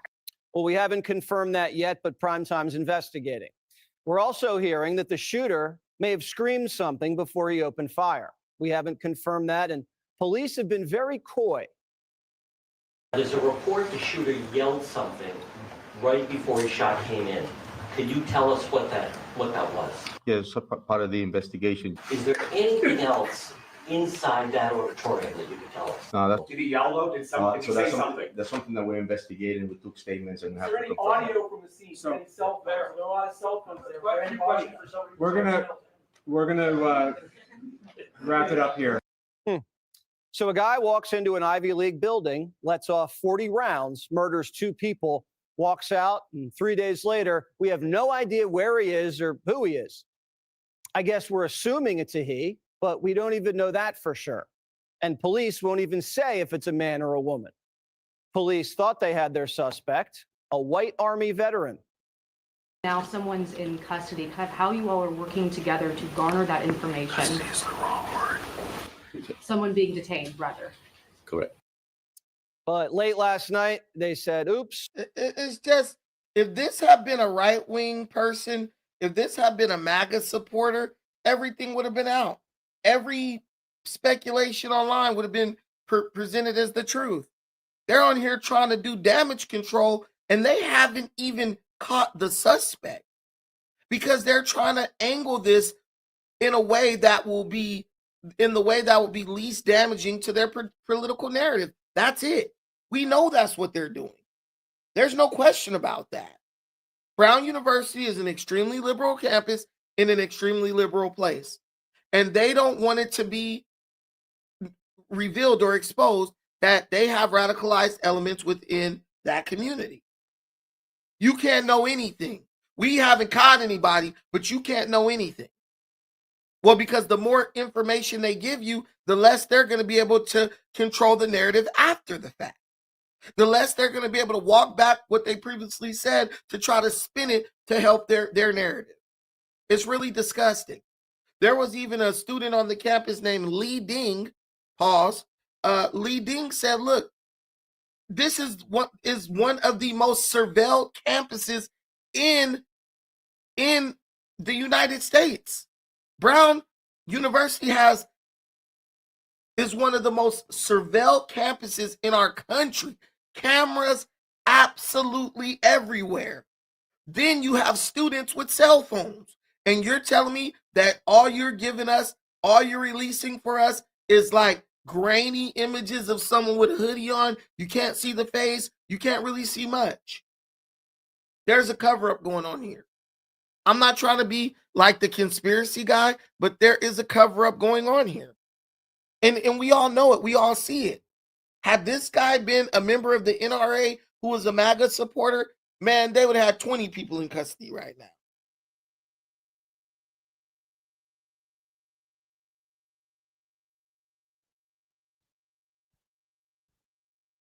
Wrong guy. Shortly, we will be releasing the person of interest who had been detained earlier today. Providence Mayor Brett Smiley isn't even sure releasing this guy was the right call. So you're absolutely convinced the person of interest had nothing to do with this? We're not saying that definitively. What we're saying is that after a review of the evidence that was gathered, it was determined that the person of interest needed to be released. CBS is reporting that investigators had to restart the investigation after early missteps that cost them several hours. As things stand tonight, Rhode Island doesn't seem to have any leads. The FBI is offering a $50,000 reward for any tips that could lead to an arrest. And moments ago, officials held a presser to release new images of the suspected shooter, sporting all black threads with a beanie and a face mask, walking on a sidewalk in the vicinity of the shooting. This was recorded a couple hours before the shooting, so it looks like it was premeditated and this person was casing the area. These are the clearest surveillance videos that we have so far, and there's not much to go on. All I can say is we can probably rule out a black guy. We're looking at a chubby, white, Hispanic, or Muslim male, about medium height. Even with the new surveillance out, the police won't tell us anything. Is there a new description you can give us? There is, and it will be on that poster that we're going to be releasing on the images. Okay, so millions of people were watching the police chief live, and he said he'd put it out online. Why wouldn't he just tell us? Well, we checked online, and 2 hours later, he said the suspect is light-skinned and stocky. Brown University has over 800 security cameras across campus. Cameras are located in campus buildings and walkways and public streets, but not a single camera got a clear shot of this guy going into the building or leaving the building. And Police Chief Oscar Perez has been confused from the jump. Brown University is the most camera-ridden, most conscious. Yeah, because Oscar Perez is nothing but a DEI hire. He's probably not even qualified to hold that position.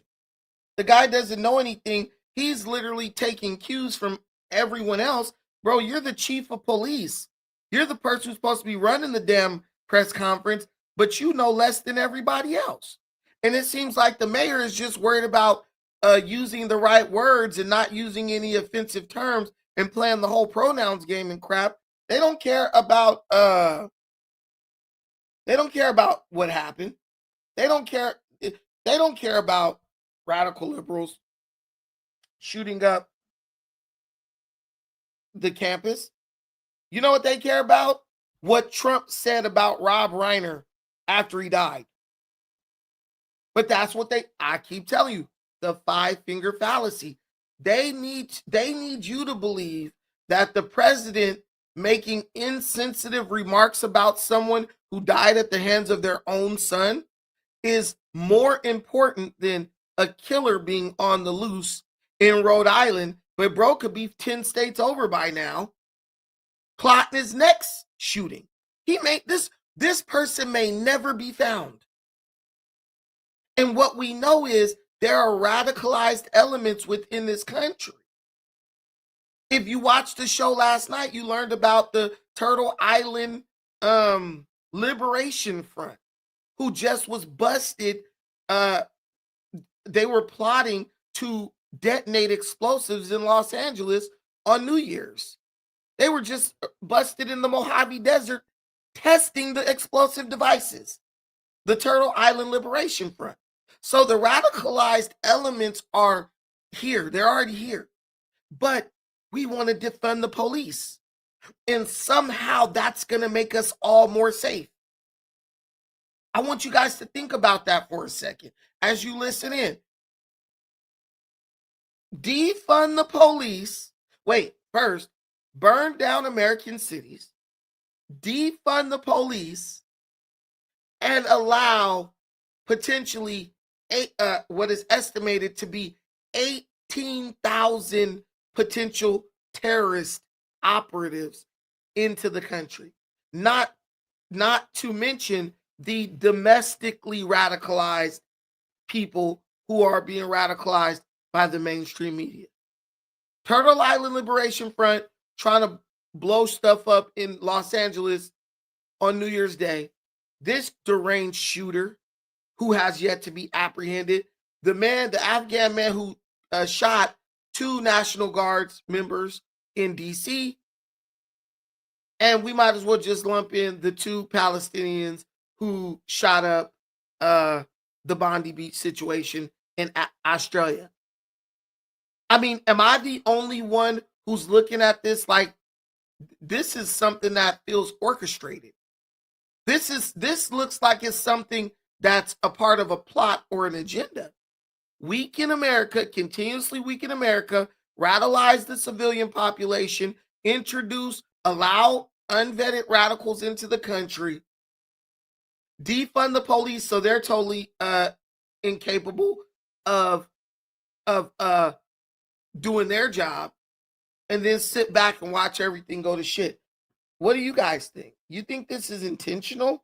Because I do. It's a real estate in Rhode Island, and yet there seems to be little or no video evidence outside of that clip. Is there a lot more video that we're just not able to see yet because of the ongoing investigation? Or is there simply no video? So what we shared with you the other day is what we have. Okay. We have high resolution cameras for speeding tickets, but not for mass shooters at Ivy League schools. Brown's tuition is $70,000 a year. The school's endowment is $8 billion. And someone just walked on campus, murdered 2 students, and got away. And the president of the university is playing catch up. President, with all due respect, 6 hours after the shooting, and you said you don't know what was going on in that classroom? How does that happen? Were they taking an exam? Were they meeting for a club? I don't know. I don't know. 6 hours later, you're the president, and you don't know. I do not know. So, that's kind of concerning. Trump says Brown dropped the ball, but the FBI is there if they need them. They had their own guards, they had their own police, they had their own everything, but you'd have to ask that question really to the school, not to the FBI. We came in after the fact. The FBI doesn't have jurisdiction over this case. When the locals ask for help, they'll help, but the locals are running this investigation. And even the local media has had it with their leadership.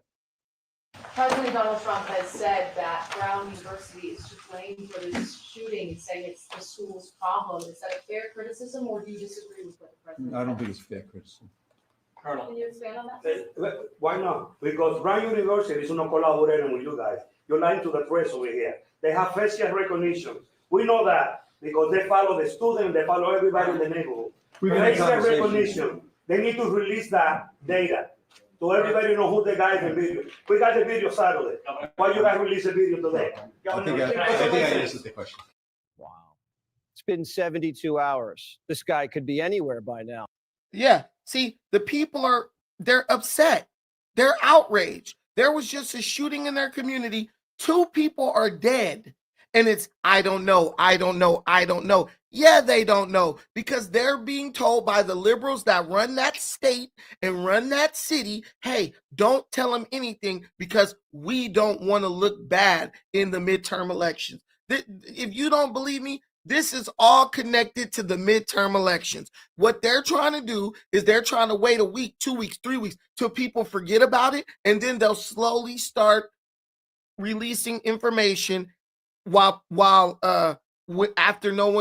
after people no longer care about it. That's what this is about. Every single thing being done by the liberals, by the left side of the aisle, every single thing being done is being done with thought to the midterm elections. That is it. They don't want to release too much information because they don't want the left to be exposed as breeding or radicalizing people in the United States based on fear mongering.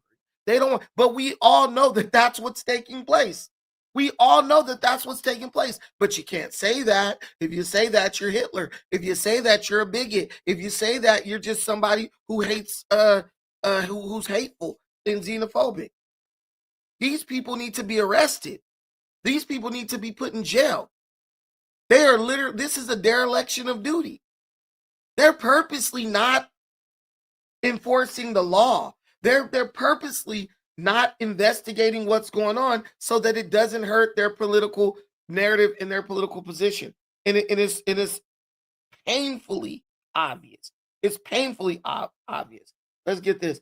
Defund the police means do a better job, but it's a got you moment to white supremacists and you. No, defund the police doesn't mean do a better job. I would love for you to come up here and explain what that means. No, defund the police means let's embolden the criminal element so we can create a system, environment of chaos so that the people get so scared that they are willing to sacrifice and give up their rights in the name of safety. That's what defund the police is. You can't even see the play for what it is. They do this on purpose. This is the same thing that happened leading up to the 92 and the 96 crime bill. They let the inner cities get out of control to the point where people were prisoners in their own home. And then the people went to the government and begged the government to institute draconian laws and criminal punishment bills that end up destroying the minority and the Black and minority communities.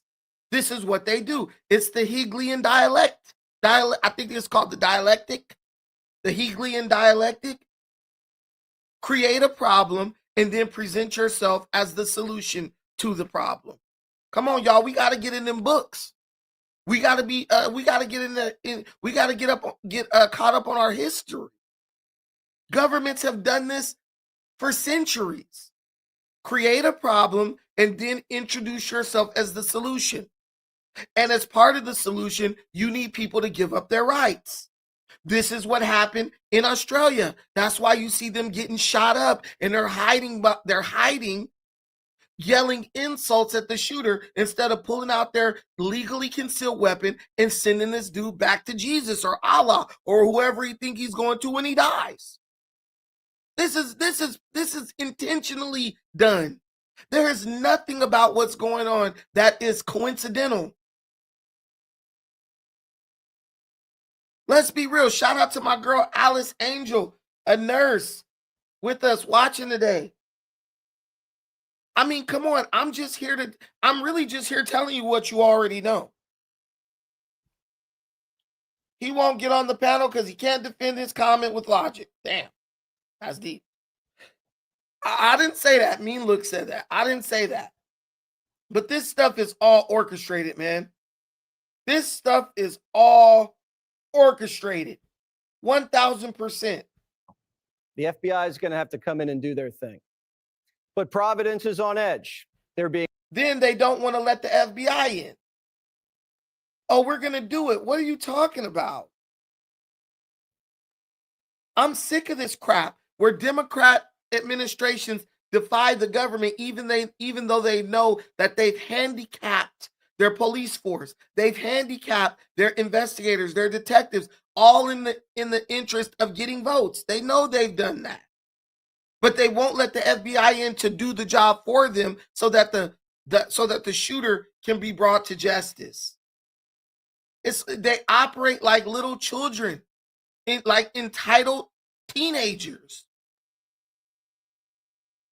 They operate like teenagers more than adults who have been entrusted with protecting the lives of citizens. Anything is acceptable. Anything is basically lawful to them in the name of protecting their failed ideology. Being told to remain calm, but don't have a lot of confidence in city officials. There's been no new, credible, specific threat anywhere in the Providence community. With respect, having anything. Mayor, there was no threats made prior to the shooting, so how can people feel safe with that information? The way in which we are trying to reassure our residents is through a noted, visible police presence throughout the community. The shooter could still be in Providence, or he could be in Virginia. Mayor Smiley says he went to go look for him at a pizza joint and grabbed a slice while he was on the clock. I talked to one of the women at Antonio's, which some of you know is a pizza by the slice joint, and she said, I didn't want to come to work today, but I needed to work. I needed to take the shift, and that's a very real thing happening in our community right now. The best video we have of this guy is a Ring camera shot where you can't see his face, but Mayor Smiley says he just wants to go to bed. Everyone you see behind us, we've all been working for now 49 hours. We're tired. Tired? 2 students are dead, 9 in the hospital, and you have no clue what happened. Smiley wasn't tired when he was marching for gay pride or fighting Trump. The question is whether actions like this will actually help us get to zero. I don't think they will. Community policing works. Having local law enforcement with a relationship with the neighborhoods that they are policing and patrolling works. Sending in National Guards men and women who have not been trained in urban policing, are not trained community police officers, isn't going to make our cities any safer. Imagine if they had the National Guard in Providence. That shooter probably wouldn't have opened fire. The Rhode Island Attorney General, all he does is sue Trump and resist ICE. And his office is completely out of control. His assistant is the lawyer who got intoxicated last summer and assaulted officers, remember? I don't want to arrest you guys. You're not going to arrest us. I'm an AG. I'm an AG. Good for you. I don't give a I'm an AG.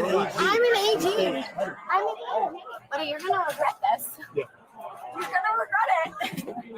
I'm an AG. What kind of office is this guy running? Families want answers. Hundreds of students just fled campus.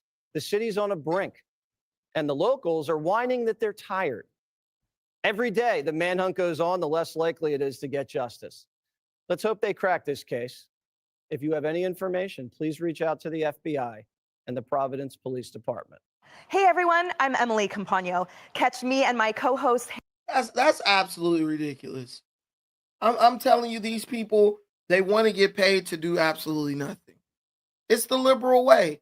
Go to work, do as little as possible, pretend like you're working, and when someone calls you out on it, call them racist, call them a bigot, call them Hitler, call them all this stuff. Anything to keep from having to do their job. Let's defund the police so the police have an excuse to do nothing. Hey, we don't have to come to that call because we're underfunded. We don't have enough resources. This is what they say. This is what they say in my city. We don't have enough cops. But if a drunk guy is on the curb, someone gets shot, takes the police an hour to come. But if there's a drunk guy on the curb in front of the 7-Eleven, you got 10, 20 cop cars parked blocking the street. And I'm sure if you live in a liberal city, you see the same thing. They don't have the resources to deal with the stuff that they don't want to deal with. And like we talked about last night, they'll keep reporting that crime is down. But like we learned last night when we covered the story about the chief of the DC Police Department, these people crime is not down. They're just forcing the commanders and the supervisors not to report the actual crime numbers, to fudge the numbers to make it look like crime is down. But you know what? You don't even have to worry about Brown University, honestly, because we're getting to the point where our kids are so damn out of control in the traditional school system, in the lower level education system. They won't even make it to college. There was a teacher who recently went on Fox News and she quit. She basically quit on these kids and gave a very dire warning about the state of education in the United States. A former English teacher going viral after posting a raw and unfiltered farewell video as she leaves the classroom behind after just 3 years. Listen. A lot of these kids don't know how to read because they have had things read to them, or they can click a button and have something read out loud to them. I just don't think these kids even care. They don't care about making a difference in the world. They don't care about how to have a resume. They don't care how to write a resume. They don't care how to write a cover letter because ChatGPT will just do it for them. And I think that we need to cut off technology from these kids probably until they go to college. Hannah is a former teacher, and she and in my state, I don't know about you guys, but in my state, they are already doing this because my daughter and my cousin, my little nephew, they're telling me that they're getting rid of all cell phones on public school campuses across the board. They're not having, this is already this is already in process. They are getting rid of all cell phones on school campuses. And it's real. Why do the kids feel they need to learn anything when they have a cell phone, which is a computer, to tell them everything? I wouldn't say, hey, let's get rid of all cell phones. I would say that the school should mandate a specific type of phone that is allowable on campus. And I think it should be a generic flip phone, right? We might as well boost the economy while we're at it. Let the super entitled kids and their parents boost the economy. I think for the purpose of safety, for emergencies, I think you should be allowed to have a basic flip phone. So in case there's a shooting or some type of crazy event that happens, your student will be able to contact their parents, send a text message or something to let them know what's going on. But beyond that, there should be nothing. There should be nothing. Because I honestly believe that a lot of these schools are trying to get rid of the cell phones, not because of their failing to educate the students, because you could just take the cell phones as they walk into class if that was the case. I think they're doing it for liability reasons.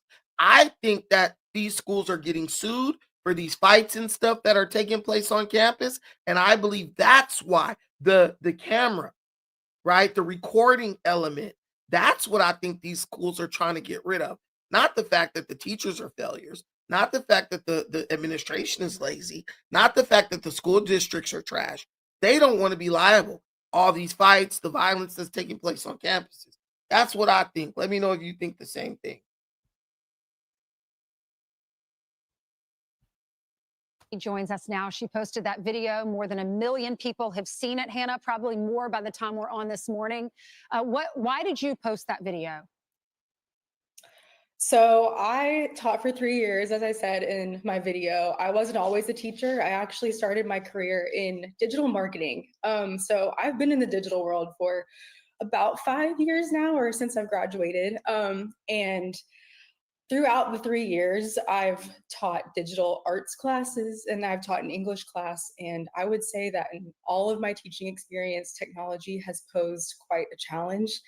And with AI becoming so accessible to children nowadays, especially teaching in an English or Core 4 classroom, it's been especially challenging kind of to have the kids comprehend and critical think and think for themselves on certain things. Yeah. So on my way out, I wanted to kind of raise awareness and just let people know how AI and technology is affecting their children these days. Right. I know, coming from a mother who taught for 33 years, my sister's a teacher in South Carolina, the challenges that y'all deal with, this is even before AI was a thing. I'm sure it's even more challenging now. And clearly, Your opinion is yes, it is. You're a high school teacher. I'm sure your students loved you. We hate to see someone leave education because of problems within the classroom. Give me some examples of what the students are saying to you. Man, these students don't love anybody. These kids are like, this is someone I have to deal with to get a diploma because my mom and my dad want me to get one if their dad's even around, right?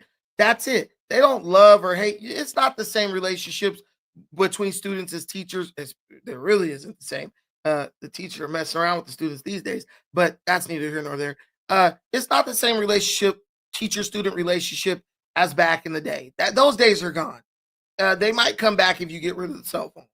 But the student, because we've all been kids, we've all been teenagers, right? Damn. We've all, oh God, my camera, sorry.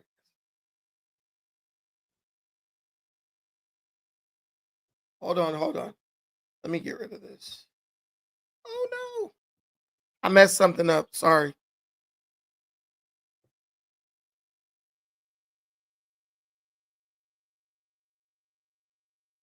All right. So I told you guys technology has been hating on me all week. But we've all been students, we've all been teenagers. And one thing about a lot of students, a lot of teenagers is they already think they know everything.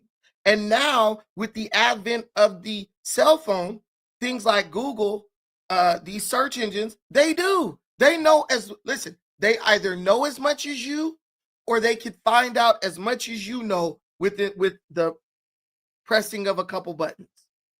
So they look at you as like, I don't need you. I don't need you to know to learn information. I can go look at Khan Academy. I don't need you to teach me linear equations. I can look up how to do that on YouTube. That's how these kids are looking at these teachers now. What can you tell me? You're wasting my time. Why do I need to know about the Civil War? I could watch a video that could teach me about the Civil War in 20 minutes. That's what's going on. So every muscle that you don't use has atrophied, and your brain is like a muscle. So if you don't work it or use it, your brain becomes weak. And that's why you see a lot of these kids, they can't remember anything past 2 seconds. They don't know basic things. I even have a theory where I say a lot of these kids lack basic motor skills because they're constantly looking down at phones and just using their thumbs. Their thumbs are strong as hell, but everything else is weak. Go to one of these high schools and watch a football game. The coordination is nowhere near what it once was. You don't even see like over the shoulder catches anymore, really, when you watch high school football. Even when you watch basketball, they might be able to shoot a three, but you don't really see many things happening that take really refined motor skills.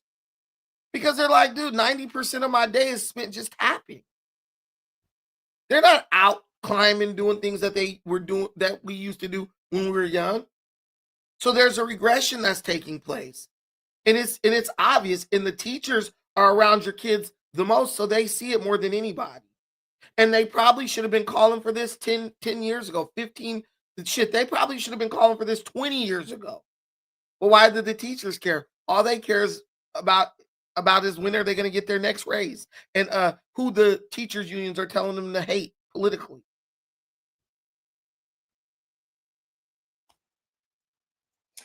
Well, a lot of students, and I do want to be clear, I taught a lot of very motivated and bright children. And so I don't want this to come off as if this is all the kids' fault. But I do know that a lot of times in my English classroom, I would ask them to write down a short response or just 5 sentences to answer a question. And a lot of times it would be about 2.5 sentences and they would say, well, I can't think of anything else to say, or, well, why do I have to answer in complete sentences? Like, you get the point from what I'm saying in just this little sentence. And then a lot of times I would assign essays, long form essays, and I know how children write, especially when they handwrite me things in the beginning of the school year. And so when a student, how I know how they write, typically would give me a very eloquently and thorough essay on a topic that I know that normally wouldn't come from them, I would ask them, was this really you? And I'd run it through an AI generator, and of course it would say 100% ChatGPT or AI. And I would speak to the student, and they would more so question of, well, if I have to redo this, how much is it really going to affect my grade? Can I just take the zero? Gosh, trying to take the easy way out. Yeah. Right. Is it promoting just a laziness among our children? I suppose, and a lot of them are just feeling as though they don't really need to do the work anymore because AI will just do it for them. Right. And I think that AI can be in a classroom in a very effective way if we teach children in the older grades how to use it properly. But if we're allowing them this unlimited access in the classroom to use AI, they're not going to do the work themselves. Yeah, I know you're a proponent of getting technology out of our classrooms, getting the phones out of our classrooms. I still can't believe some schools are allowing that. Thank you so much. I'm so sorry you had to leave the classroom. What are you going to do next? Yes, well, I actually am working in a nonprofit now. I run donor relations, development, and digital. Yeah, she just got a job that's funded by the government. She got tired of teaching your bastards how to read. And Zarth is bringing up a really good point here. They removed phonics from primary school. Mississippi brought it back, and kids' grades went up. And that's true. Phonics was phased out several years ago. I think maybe like a little bit under a decade ago. If you don't know what phonics is, remember the Hooked on Phonics? That's basically where you teach people how to read by sound association, right? A makes a ah sound. E makes a e sound. You know how they used to tell you sound it out when you were reading, and then your kid would be able to like sound out the letters, and that would help them recognize the word and remember it. Well, they took that out of schools years back, and they replaced it with something called whole language learning. Whole language learning. It's just like when they took out traditional math to implement, what was the other type of math? Common Core. Remember that? And then that failed everybody, so they had to like go back. That's the same thing. It's just a bunch of idiots with these like stupid ideas trying to sell books and sell course curriculums and stuff, and they're getting rid of things that have worked time for decades. If you don't know what a word says, sound it out. Why would you take that away? What, like Zart said, if it ain't broke, why are you trying to fix it?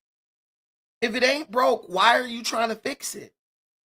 They don't know. They just have to try to change something because that's how they leave their mark on it. Well, the mark is left and the mark is bad. But this is what you're going to have. Life of Energy says, now they teach you how to read by looking at pictures. APPLE don't mean shit when you look at a picture of an apple if you don't know what APPLE means. I need you to read it, know how to read it, then be able to go out and look at the words that describe it. That's the old school way. What is this? This word is car. Okay, now let's go find a picture of a car. There are many types of cars. That's the way to learn. Word, then word association. Yeah, picture books were a thing. Picture books were a thing. But remember, the picture books didn't start with picture, like it didn't start with words and pictures. It started with letters and pictures. And before you even got to the picture books, you learned the letters because everything started with what? A, B, C, D, E, F, G. Everything started with that because because learning the letters and the sounds is what gives you a frame of reference for when you start seeing the pictures. I know what abouts and what else. What about and what is? If you really recall how you learned when you were young. Me, I learned how to read when I was 4 years old. I went to middle school. I went to elementary. I went to kindergarten. I already knew how to read. I was reading big, thick books with huge words in it. I knew how to read when I was 4. But how did I learn? Sound it out. But first, it started with the ABCs. Your parents will teach you that at a very young age, 2 years old, 3 years old, soon as you can talk, right? But you learn those letters first. Letter sound and in recognition. Then you learn to associate letters with pictures. And if you learn the letter sound and the recognition, you should be able to read before you even know what the words are associated with. Because you can read the word encyclopedia and know how to read that word before you ever even see an encyclopedia. You can read the word car and know how to sound out the word car before you ever even see a car, per se. You got to teach your kids. But the number one attribute, the number one thing I'll attribute to all this is parental involvement.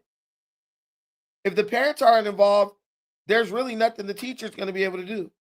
And once they introduced the cell phone, that was a death knell in the coffin of the education of our children. Marketing for them. So I'm back in what I was doing before teaching, and I'm loving it so far. All right. Well, Hannah, thank you for giving up those 3 years. Appreciate it. We love our teachers. I'm Steve Ducey. Giving up those 3 years. The language is absolutely crazy. Should we keep going or should we end it here? I'm gonna let you guys. We're gonna do viewer's choice. Should we keep going or should we end it here? I see some people are dropping off. Y'all must be going on y'all lunch break. Some of y'all probably getting off work. I see some. Do we keep going or do we end it here? I'm gonna let you guys. Somebody's still working. Keep going. Keep going. Look, man. I said it's gonna be viewer's choice, so I'm gonna keep going. Okay. We're looking at some good stuff. We're finding some good stuff to react to. If you guys got any news you want reacted to, let me know. I want you to come back. I want you to come back every morning to watch this show.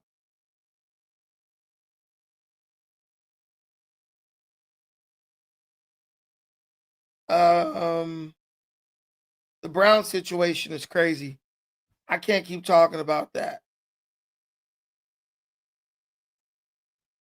So there's been some major announcement made about our tax refunds. I know y'all want to hear about that. What's going on with them stimmy checks? What's going on with them stimmy checks?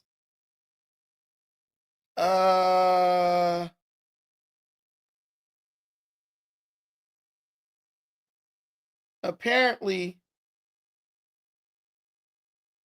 there's going to be, let's see, trying to see.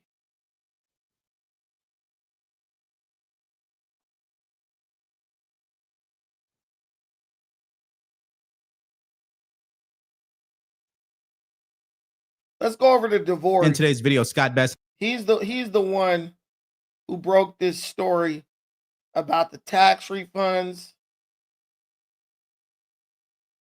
We'll just use divorce video and react to that. Reacting to a reaction.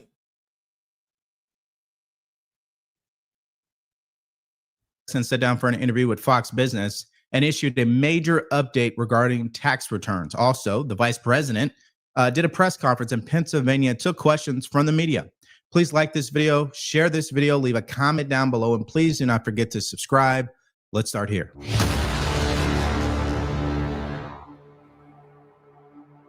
Maria, let's go back. The one big beautiful bill was passed on July 4th. Hey, shout out to you, Rotten Roll. I'm gonna get to. We'll do that. We'll do the Erica Kirk meeting with Candace Owens next. We'll do it right after this one. Let's see what's happening with our stimmy checks because we got to know whether or not our money is going to be right. And then we could talk about Erica and Candace Owens. So don't go anywhere.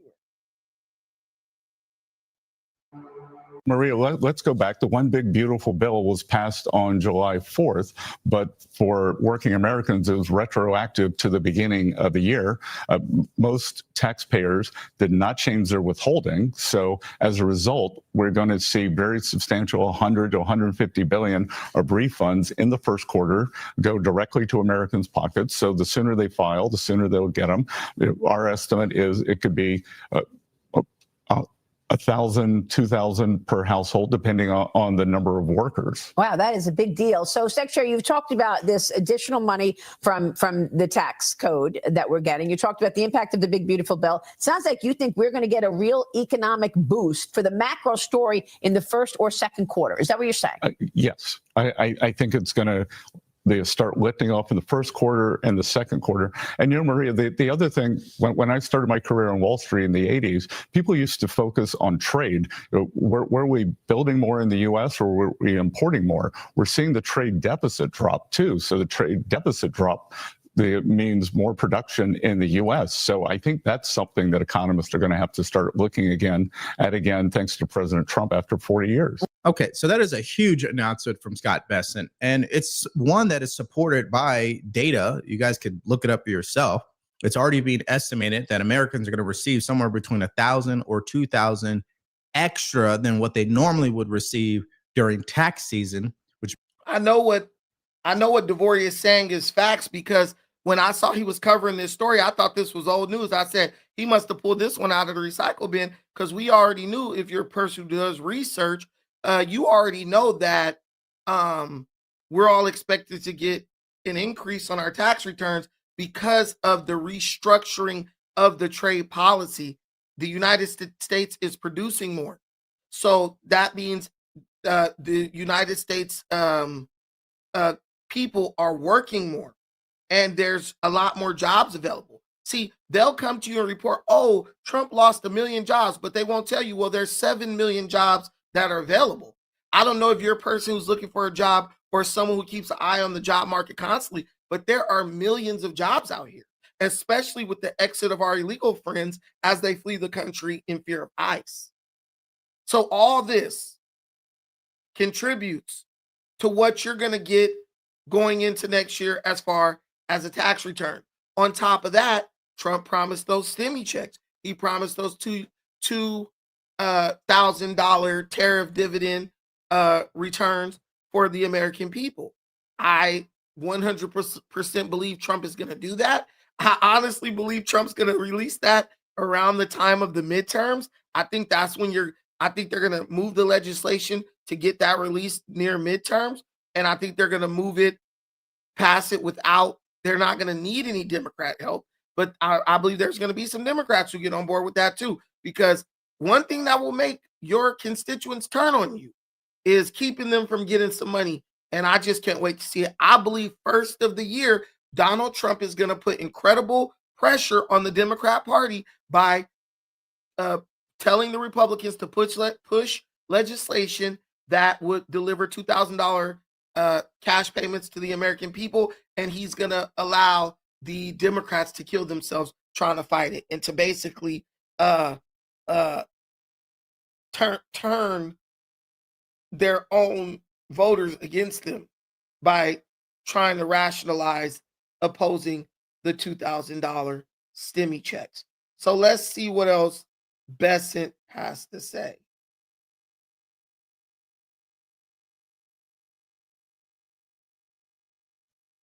A bit more from Scott Bessent. Take a listen. We have very good momentum coming into next year. The economy is broadening out. You can see it. Other sectors of the stock market away from big tech are doing very well. Alan, come up, Alan. I put the link in the comments. Let me know how Trump went way too far. I want to talk to you about that.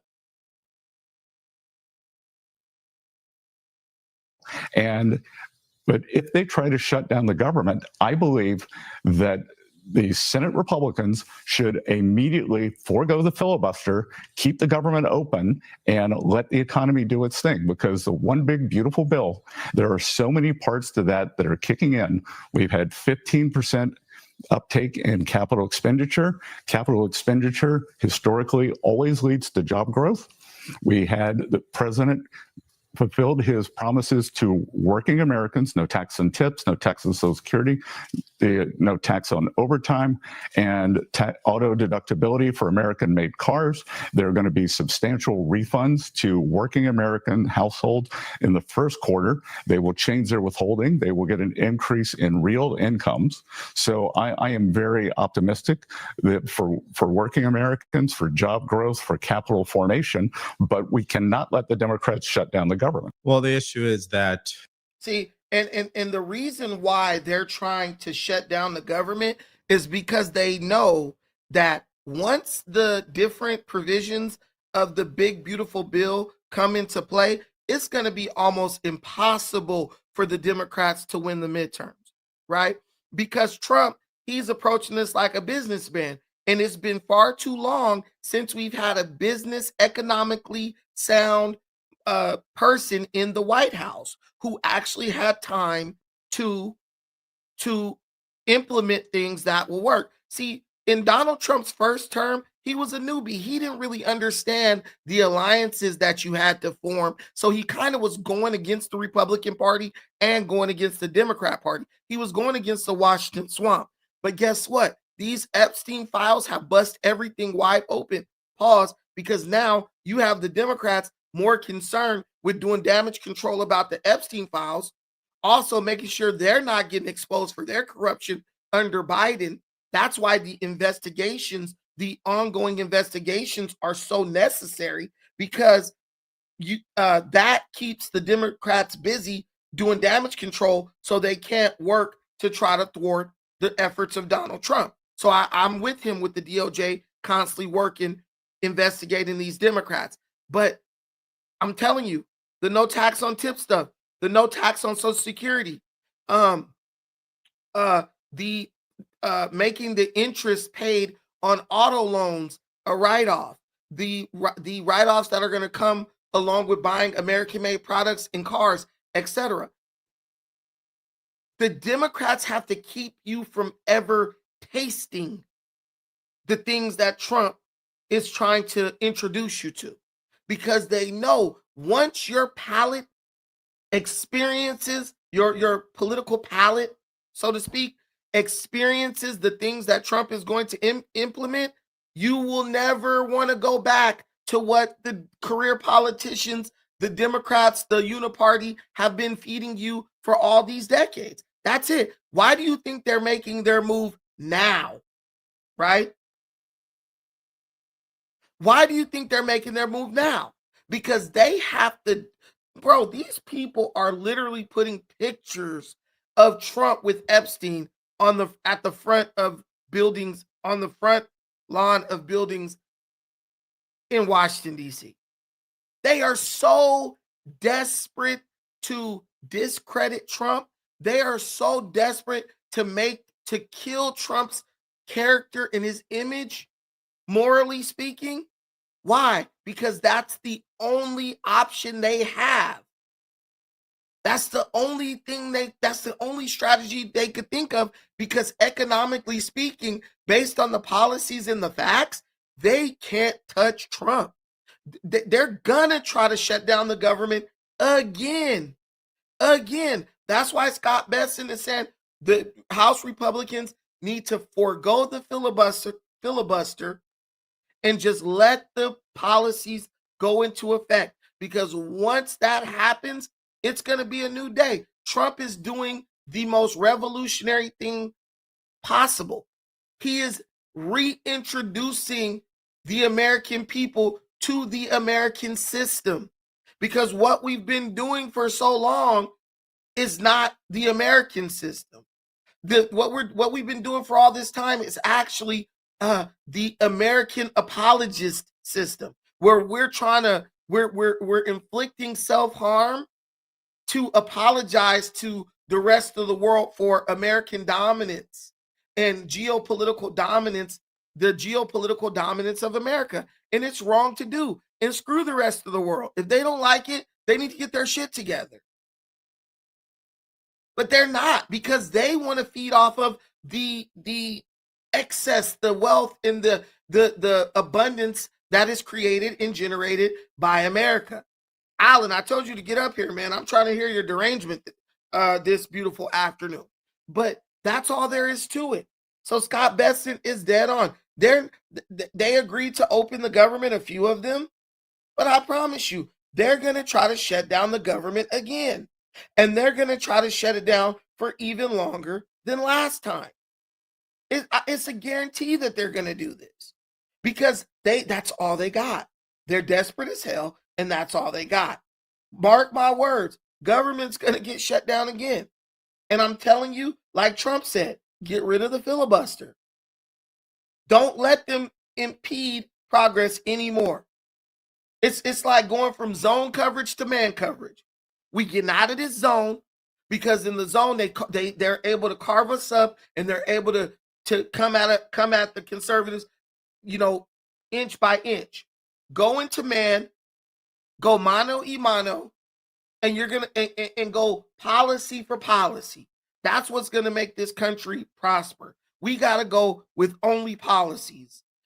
All this political theater, the Jasmine Crockett's and all these ignoramuses, they only have jobs because they are useful for the entertainment aspect of politics. I want American politics to be incredibly boring, but incredibly effective. How about you? I'm with you, Zarth. America should apologize for anything. Alan is up in here just playing devil's advocate. He can't even tell you how Trump discredits himself. But now we're going to go to the meeting between Erica Kirk and Candace Owens. Guys, listen, watch this channel because I give game on this channel. And a lot of times it's almost like I'm a prophet because I can see things that are just a play and that aren't really genuine or real a mile away. I knew this is what was going to happen. I knew Candace Owens was on bullshit.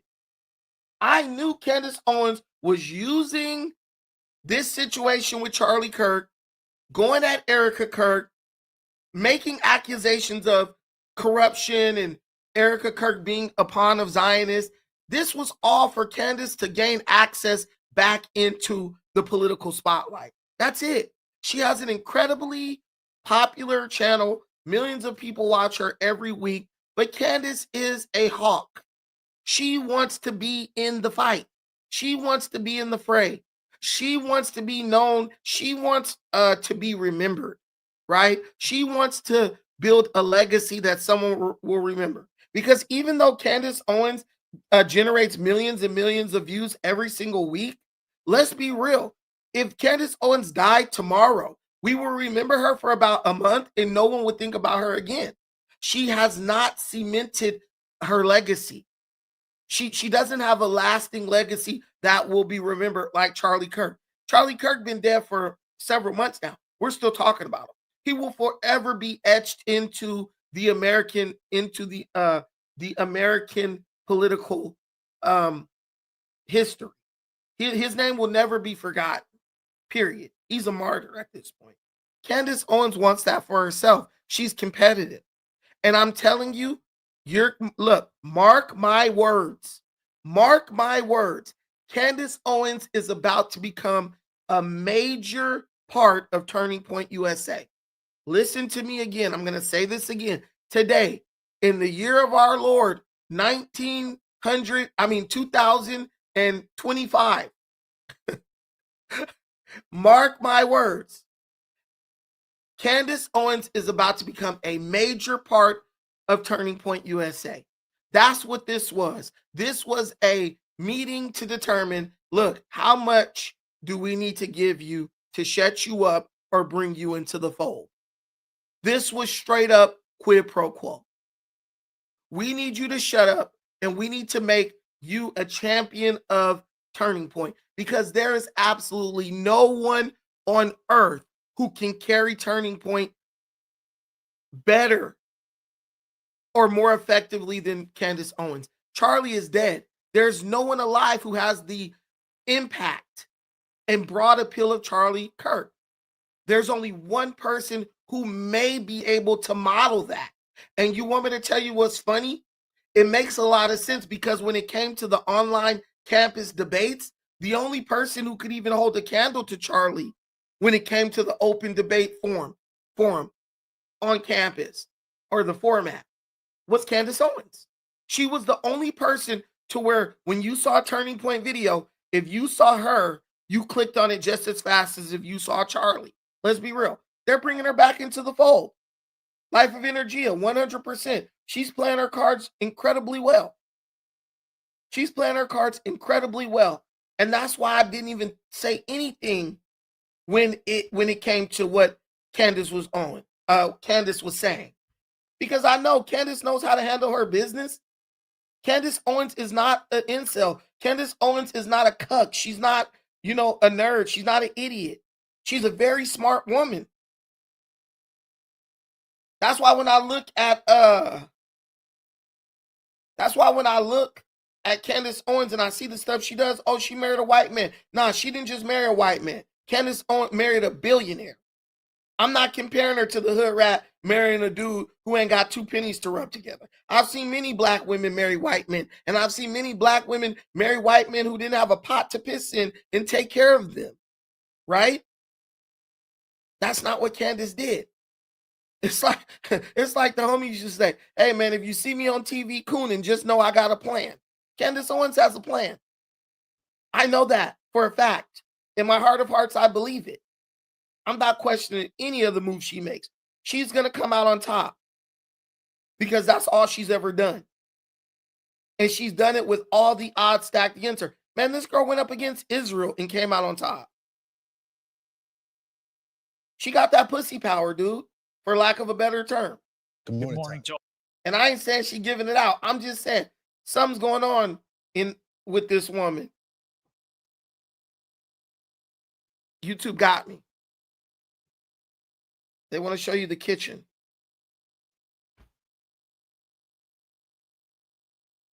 I don't know how to make this work.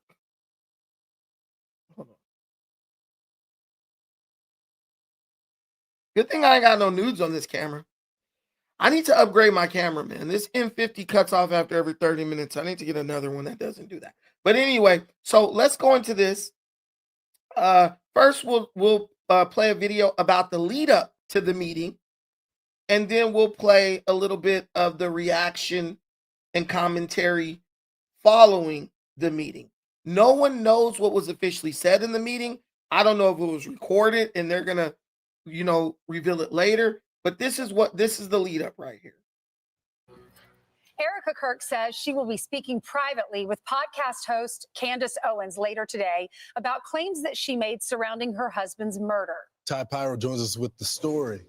Good morning to all three of you. Erica Kirk confirming the meeting on X, saying that she and Owens agreed to have a private in-person discussion and that all other public discussions about the topic will be on hold until the two meet later today. Owens responding, saying she is very much looking forward to their discussion. The popular podcast host has publicly speculated to her millions of followers for the past few months that the man who authorities arrested in Charlie's assassination was not the actual culprit.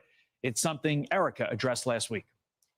When you go after the people that I love and you're making hundreds and thousands of dollars every single episode going after the people that I love because somehow they're in on this, no, your words are very powerful and we are human. We have more death threats on our team and our side than I have ever seen. I have kidnapping threats. You name it, we have it. My message to them is to stop. Turning Point USA had a live stream planned for today, which intended to discuss all of the wild claims surrounding Charlie's death. But that stream has now been canceled so that the two women can meet in person. So now we wait and see what comes from today's meeting. I'm Steve Doocy. I'm Brian Kilmeade. And I'm Ainsley Earhart. And click here to subscribe to the Fox News YouTube page to catch our hottest interviews and most compelling analysis. Okay, so that was them planning on meeting. Erica Kirk, she's a mama bear. She ain't scared of Candace Owens. I mean, being the wife of Charlie Kirk, I know you got to be a pretty strong lady mentally, and you got to have your head on straight. So kudos to her for that. But I like her just taking the head-on approach. We're gonna bring you in. You're going to tell me you know, how you know all this crap that you're saying. And we're gonna get to the bottom of this, because at this point, Candace Owens is just throwing out a bunch of speculation and accusations. She hasn't revealed any evidence of anything she said. Everything she said is like, oh, I know they were trying to kill me because look, they tried to do this to this person and I'm doing what this person does. So this is her thing. It's gossip. It's gossip. But Candace Owens very much, Candace Owens very much, you know, she's a gossip girl. She knows how to make it sound juicy. She knows how to make it, you know, enticing. She knows how to lead you on. So she's doing that. And honestly, if people are dumb enough to watch, if they're dumb enough to continue to watch and never and listen as Candace Owens leads you to the edge and allows you to jump off the cliff yourself, guess what? She's gonna keep doing that. She's gonna keep doing that. I heard there was a video where Candace Owens was like was talking about the meeting a little bit, because I know she can't hold it, and I know she's going to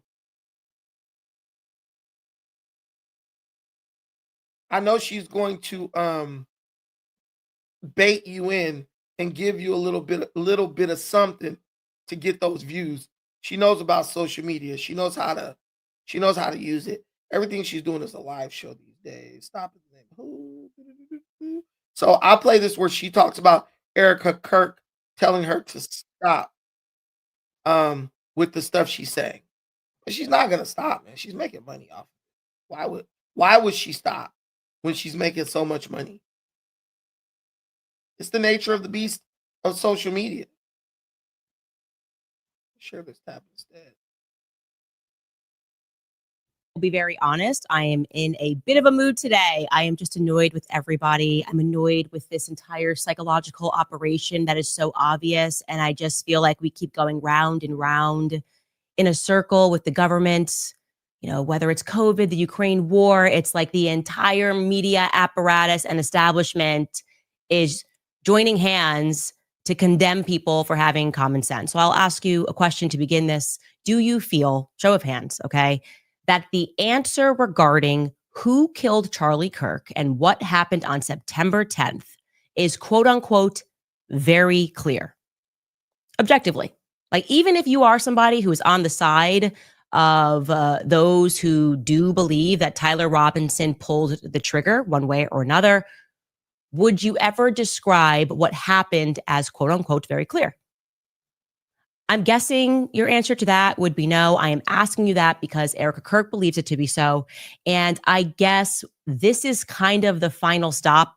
I'm hoping it's the final stop of this PR campaign where they are now pivoting and bringing Erica out to signal to the public that we can't question her judgment, right? Because she's a widow, we can't question her judgment. And I want to say that I reject that. I reject emotional manipulation. I want to give people at home the permission to avoid a trap of thinking that you have to arrive at the same conclusions as Erica Kirk, especially when the story that we have been presented thus far makes little sense, if any sense. It makes, I think, virtually no sense. To that end, later on in the show, we will discuss Tyler Robinson, who has now made his first in-person appearance in court. And I guess the good news there is that we know he exists. Well, let me tell you this, Candace, we know what you're doing. Only an idiot would fall for this, but a bunch of people are idiots. That's just the way it is. You're telling me that Tyler Robinson is in jail and his whole family has not come out. His lover has not come out to scream at the top of their lungs, our son is being falsely imprisoned. He's not the one who killed Charlie Kirk. So people in 2025 sit in jail for extended months for crimes they did not do, and they don't say anything about it. Their families don't say anything about it. They just accept it. They accept the gulag for months. And I guess the truth will be revealed once I'm walked into court. That's absolute BS. They even have cell phones in jail. Like, no one's taking my kids into custody where I can't talk to my kid. And if I talk to my kid's gonna tell me, Dad, Mom, I didn't do this. They're trying to frame me. And if they say that, I'm gonna get every investigator alive to prove the innocence of my kid. Listen, he's innocent until proven guilty, but he did it. He did it. We know he did it. He knows he did it. He tried to make it like this romantic thing, an expression of love for his partner, his boyfriend or whatever. And this is everything that is happening, everything that has happened since Tyler Robinson killed Charlie Kirk allegedly proves to me that Tyler Robinson killed Charlie Kirk. You saying that this guy's not the killer is like telling me that nobody shot up Brown University. You telling me that Tyler Robinson isn't the killer is like telling me that these attacks that have been carried out by these left-wing lunatics have not happened. He was just the most prominent example, and he triggered a cascade of left-wing radicalism. And before him, it was the guy who attempted to assassinate President Trump. The two men who attempted to assassinate President Trump. Out of every one of those people who is accused of doing that, which one of them has come out and said, hey, I really didn't do it? No, they're emboldened in their ideology. They're emboldened in their radicalism. They do it and then admit that they did it because they feel they are martyrs. They feel like they are fighting for a righteous cause. So the question of who did what, to me, is not even on the table. These people are letting you know it was them. They're letting you know it was them. They don't care. They don't give a damn because they feel like they have right on their side. And they'll sit in prison for the rest of their lives. And if they don't wake up and come to Jesus or have an epiphany, they will continue to extol their righteousness. They'll continue to stand on their square. That's the point of a political assassination. They want you to know because they feel like their political message is being furthered by what they did. This is a real nothing burger that Candace Owens has parlayed into multiple millions of dollars. She's making hundreds of thousands of dollars every episode. Why would you stop your money train as long as people are stupid enough to keep getting on? Just not going to happen. Candace really has nothing. This and that, and that's why her show was 2 topics, because she has nothing there. So she's going to bring you in with that and then talk about something else. I wish I had her skills. I mean, I talk, I give my best. You clearly ain't liking what I'm selling, but guess what? I'm going to keep selling it until you develop an appetite for it. Now we got my boy Alan up in the building. Alan, he's in the building. Alan, let me ask you a question as a longtime viewer. What is one of the things that makes you not watch my channel? Man, I have been so busy trying to build a program at my school that I haven't been able to watch anything. I don't know why you're wasting your time on those future gangbangers. Huh? I don't know why you're wasting your time on those future gangbangers. They're doomed. Also, sometimes the timing of your show. Sometimes you are. There are times I see you go live and I'd like to join, but you are doing it during the school day, and it makes me not able to hop on. So I'm on now, but it's usually it's a timing issue. How are you on now? Shouldn't you be working? No. It's after school. I'm home now, so that's what it is. Candace Owens. I think your theory on Candace Owens is actually correct. That Erica Kirk is bringing her in to reel her in a little bit, and then she's probably going to do something on Turning Point. That makes a lot of sense. I didn't even think about that, man. So kudos to you for even thinking about that. I thought they were headed in different directions, but the more I think about it, what you're saying actually makes sense. So as far as she is concerned, there's a lot I like about Candace Owens. I actually like some of her stuff, especially her series she did on what's the name? The woman who ran for president there. Kamala Harris. I don't know why her name slipped my mind. Because she's unimpressive. She really is. But her series on her was very, very, very good. And it took a lot of bravery for her to do that. It also took a lot of bravery for her to come out and actually tell the truth that Charlie Kirk was turning more towards her side when it came to Israel and stuff like that. People were flat out calling her a liar. And then when she produced the receipts, that she was exonerated, but then pushed more to the margins as a result.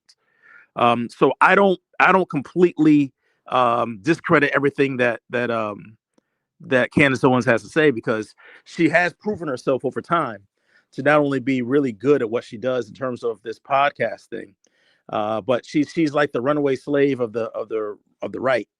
They try to control her, they try to manipulate her and get her to fall in line, and she refuses to, and it's only made her bigger. So I will defend Candace Owens in that regard. No, I agree with you, and I don't think she should bend the knee to Erica Kirk or anybody else. Just keep being an open-minded, independent analyst, right? But what I would say is, do you think Charlie Kirk, if he were to be able to live after his death, do you think he would still hold the sentiments that she holds, the anti-Israel stuff? Because what I'm seeing, I think you would. I think you would. What I'm seeing is, I see that it is what we always knew it was, Alan. There's radicalized elements on both sides. We know Bibi Netanyahu's a warmonger. We know that.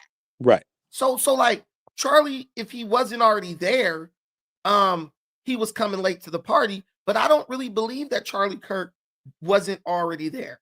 I believe that Charlie Kirk and Candace Owens have been friends for a long time.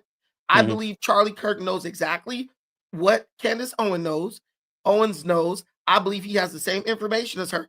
I feel like Charlie Kirk was also a product of the internet, in that he might pretend to be coming late to the party in the name of monetizing things, right?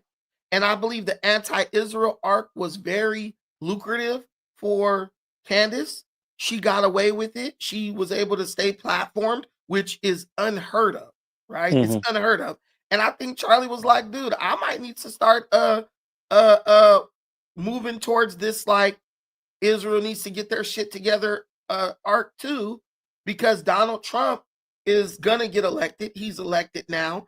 And let's be real, once Trump was elected, the whole pro-Trump, make America great again narrative really started losing some steam, because that's the natural evolution of things. Once people get what they want, they kind of back away and go back to living their lives. One thing that never loses steam is accountability for Israel, right? The Palestinian stuff was the big thing that was driving the views, and the views started going more towards people who were critical of Israel. What do you think about that? I think people are finally waking up to some of the propaganda that we've been fed about Israel being right 100% of the time, and they're just always attacked. I don't think it's an anti-Israel thing. I think it's people awakening in the United States and understanding that Israel does some messed up stuff too, and they did something in terms of this current offensive they're still continuing to do that was so blatantly bad and so one-sided and disproportionate in response to the original attack, that I think most of the world can't stomach it.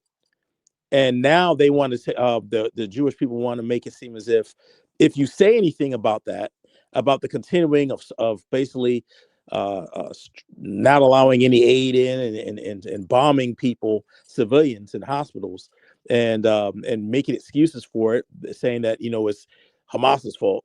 I think they're now gotten to the point where anybody who says anything critical of Israel is an anti-Semite, and that's what Candace was against. It's the reason why she got fired from her last job.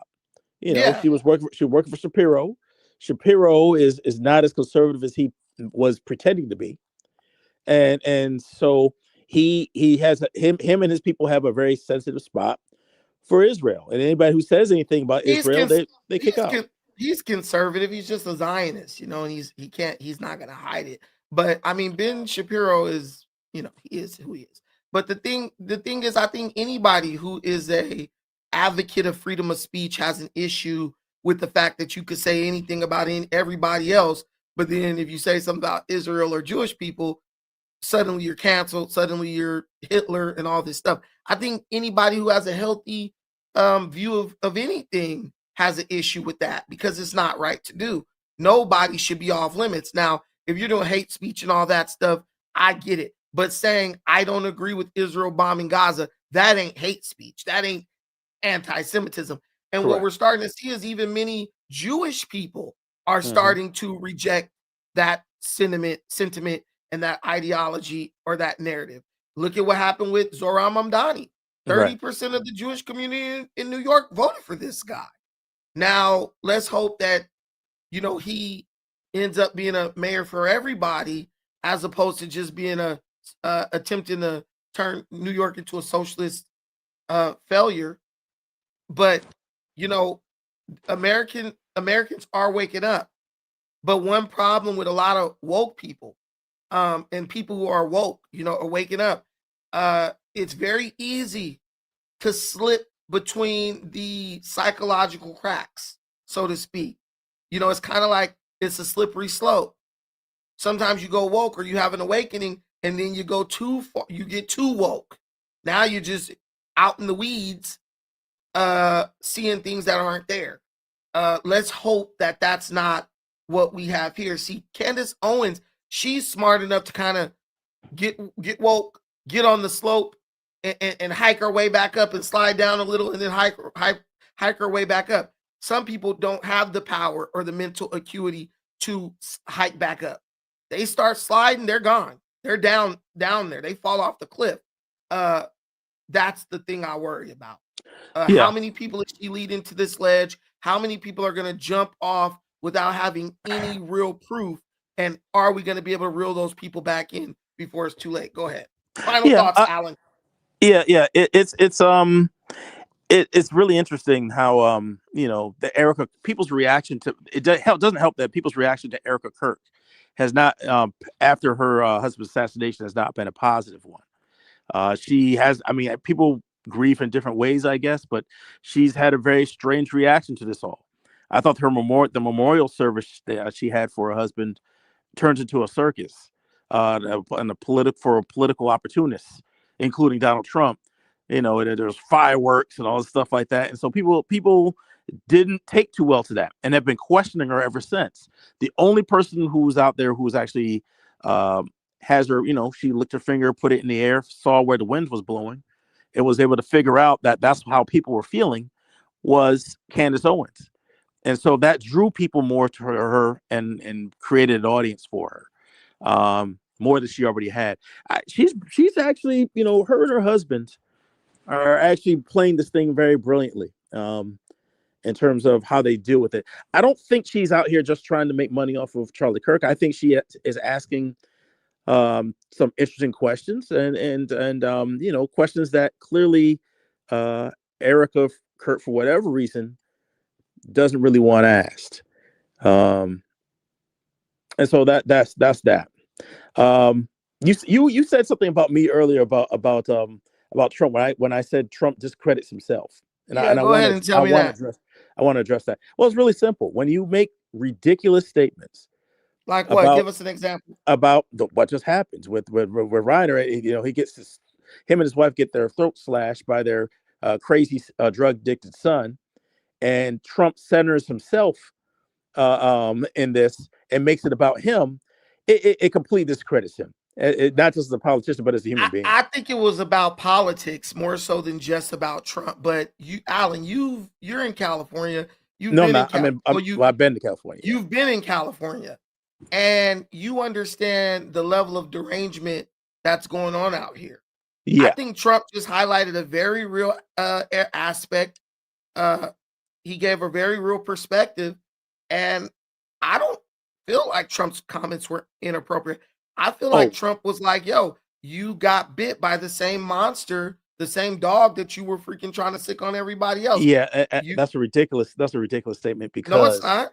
I believe it is. We're just going to have to disagree on that. If Trump and Melania got stabbed to death by Barron Trump, how would this have been spun? You think they would Somebody be might like, have said oh, something. we're more. Someone might have said something just as stupid, and I would say something No, then too. wait. Listen, understand. Someone tried to kill Donald Trump, and the mainstream media said it may have been an assassination attempt. No, that's ridiculous. No, No. that's what. But I've said all along that's ridiculous. No, but And it wasn't all I'm just. saying is, But very credible people, politicians even. right. So But when Trump is the bad guy. Listen, Trump says what he said about Rob Reiner.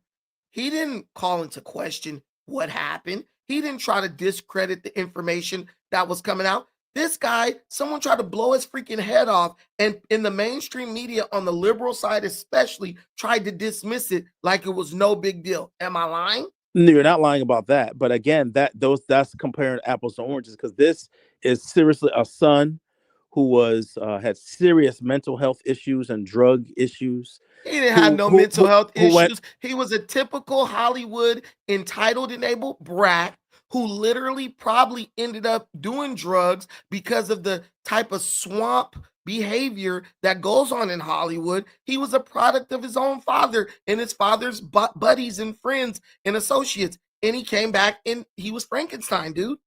Well, listen, I don't know that. What I do know is that, when it came time when people were asked about this who knew them, most people were not surprised that this happened, and which was shocking to me. I would think something like this would be absolutely unthinkable, but people were not surprised because people know the son and know the son has issues. This is also the second time this has happened in the past 2 weeks, where you had the black opera singer, Jubilant, I forget what his last name is. His son stabbed him and killed him. So, there's a lot of this fratricide going on, people, killing their parents. And, I didn't like the fact that Trump made that about politics. I got to be honest with you. I thought that was a low class thing. It was unnecessary. If you don't have anything good to say about somebody in a situation like that, just say nothing at all. People know you don't like him. I don't think he said anything bad. I think what Trump issue was more of a warning. I think Trump was just saying, like, dude, this is what happens. Like, it's basically like saying God don't like ugly. Yeah, like, no, you wrong. reap what you. But just think. Let's be real. Rob Reiner, this guy he said a lot of lies, and people become radicalized off of lies. And I don't know if you heard my initial, that was hours ago at this point, but where I talked about how you bring your drug addicted homeless son home for the holidays. He has to go through the dog and pony show of Hollywood celebrity holiday parties. The derangement in Hollywood is out of control. So the son, he's dealing with real problems, and he's probably sitting here listening to a bunch of multimillionaires complain about Trump and basically make up problems that don't really exist. And him and his dad probably got into a huge argument, and bro probably just flipped the fuck out and killed his dad and his mom. And it probably was Rob Reiner's fault. Nah, Rob Reiner, I believe that.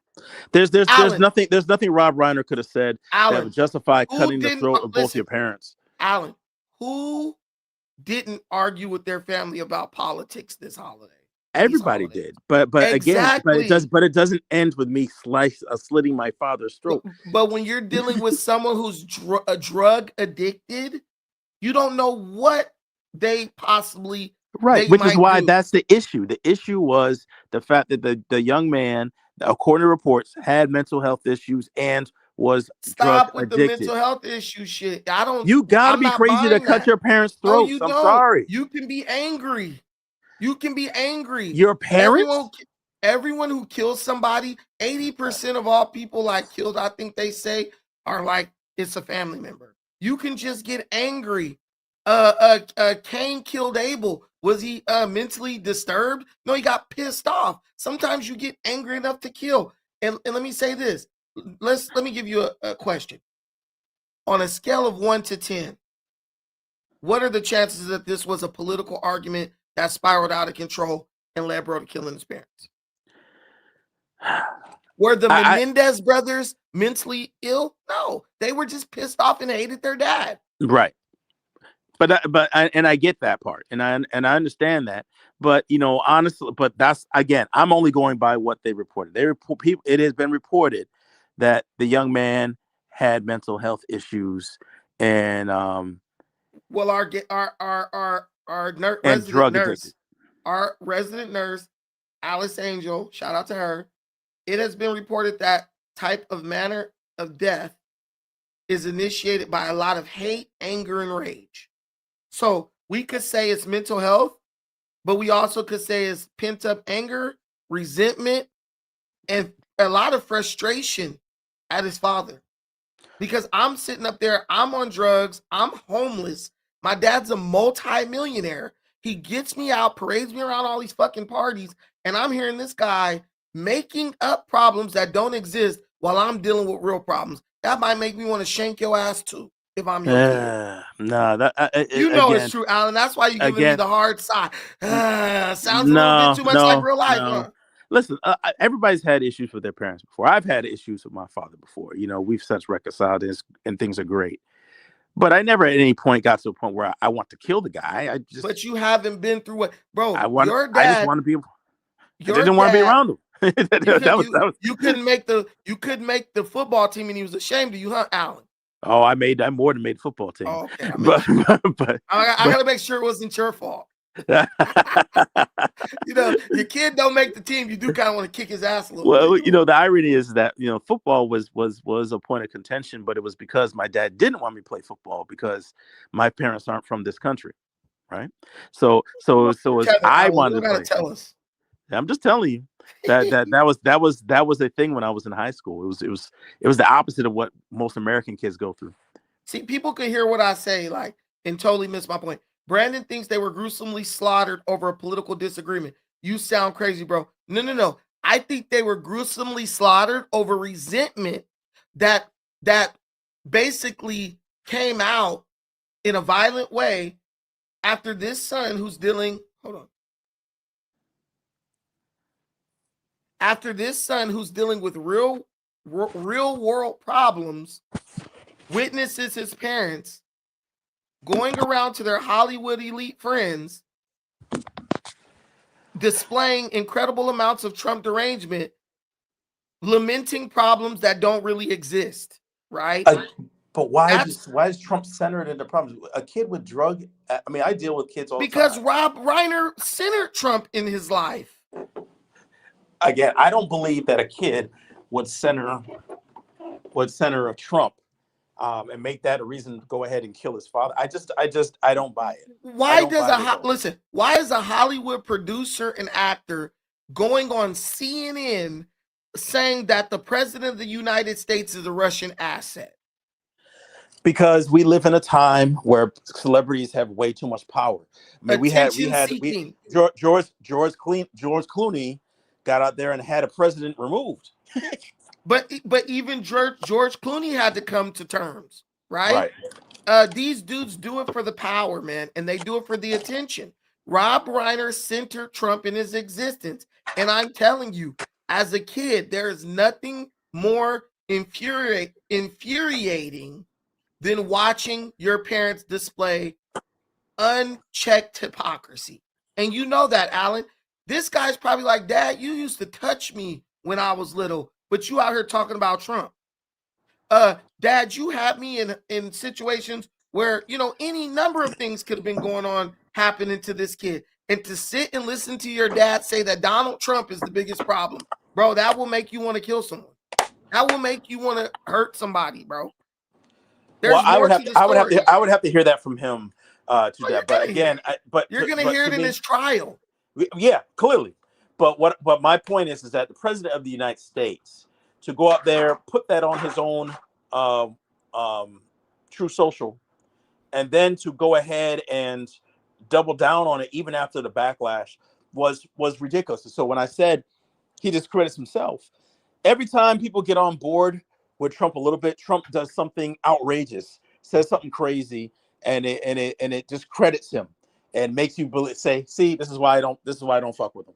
I'm gonna tell you, and that's basically what he did with this is like this is why I don't fuck with him. I kept on saying from the beginning that he just doesn't he doesn't know how to handle himself. Hey, go ahead. He doesn't know how to handle himself. I said when MAGA guy's president of the United States, but doesn't know how to handle himself. Come on. He doesn't. No, he doesn't. Keep going. He doesn't. He has no clue. I think he didn't want to handle himself in that particular situation. Well, that's the problem. He never wants to know how to handle himself. He does what he wants to do. That's right. Which I guess is what some people find attractive about him, but that will always turn me off about the Alan, what the hell are you eating, bro? You sound like you munching on cold cuts. Sorry, sesame chicken. My bad. Jesus Christ, this fucking. Hey, listen, you sound like you was Chinese. Look, this My is bad. what I'll do. You good? You don't even worry about it. This is what I'll say to that. I'll tell you a story. Man, when we were kids, we used to get straight slaughtered, bro. Like our ass whoopings were the stuff of legends, right? But we were bad as hell, and we would do shit, right? So we would get jacked up. I remember one time I heard my mom on the phone talking to her friend, and her friend was talking about how she was going to whoop her son's ass because he had got in trouble at school. My mom was like, girl, you don't need to whoop him. You just need to sit him down and talk to him because that's what I do with my kids.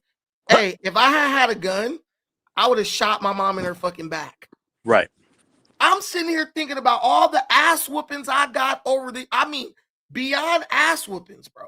Beyond ass whoopings, slaughtering. This is like slavery shit. And I'm hearing this heifer sit up and lie through the phone, telling somebody else that they should do something because that's what she do. I could have killed my mom in that moment. I'm not gonna lie to you. If I had an axe, I would have hit her ass with that joint, with the sharp side. You get to the point sometimes with your parents where they just be running you up a tree and you tired of running and you just want to dive on their ass off the top rope with the elbow like Macho Man Randy Savage, and if they die, they die. Bro, I'm telling you, I've been at that point as like a young kid, bro. Like I got you, really, but it got me in my feels, bro. I got hurt emotionally, and I was ready to I wanted blood at that moment. But go ahead. I got you. But it'd be one thing if you shot your parents or dude, I could have shot her. If I had a gun, I could have shot her for that one. To take a knife and one by one slice their throats, that's a different level.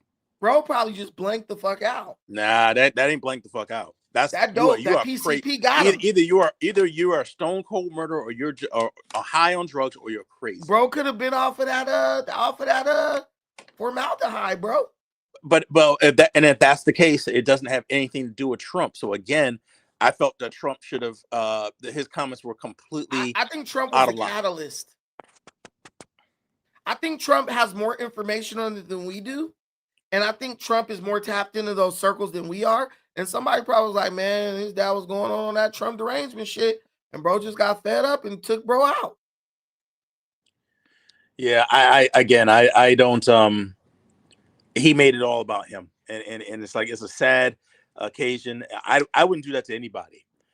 When Charlie Kirk got killed, who was he gonna make it about? Rob Reiner? He dead, Alan. Right, but Charlie Kirk, well, he should have made it. If you're going to make a statement, it needs to be about Rob Reiner or shut up. Man, Trump don't fuck with him. He basically was like, I don't like that movie. I don't fuck with Charlie Kirk, but I would never say I would have never come out and made that kind of statement. Right after Charlie Kirk. But you can't say like Charlie Kirk was bad for our country. You can't say Charlie Kirk was like promoting propaganda. He might have made points that you didn't disagree with, but Charlie Kirk wasn't up like Kamala Harris is a Russian asset and just dumb shit like Rob Reiner. Right. Well, listen, I as a lifelong fan of Rob Reiner from his days from All in the Family, I was never a fan. You didn't like what's his face, the Carol Connor show. I'm not even old enough to remember that show. All in the Family. Oh, you talking about the one with Ma? Was it the one with the dirty white people? Archie Bunker. Archie Bunker. The trailer park white people? Yeah, the Archie Bunker. Bro, I didn't watch that shit. Man, I was like, man, that's like me asking me about MASH, nigga. All I know is the theme song. I don't fucking know. I didn't watch that. Well, Rob Reiner was in that, and he was Meathead. and Who they so don't and watch? so What and black so person watched All in the Family? I did. He was That's man. Carol deep. O'Connor was hilarious. That was the star, right? The mom. Yeah, yeah. Not the guy who sat in the chair, Archie Bunker. He'd sit in there and say racist shit.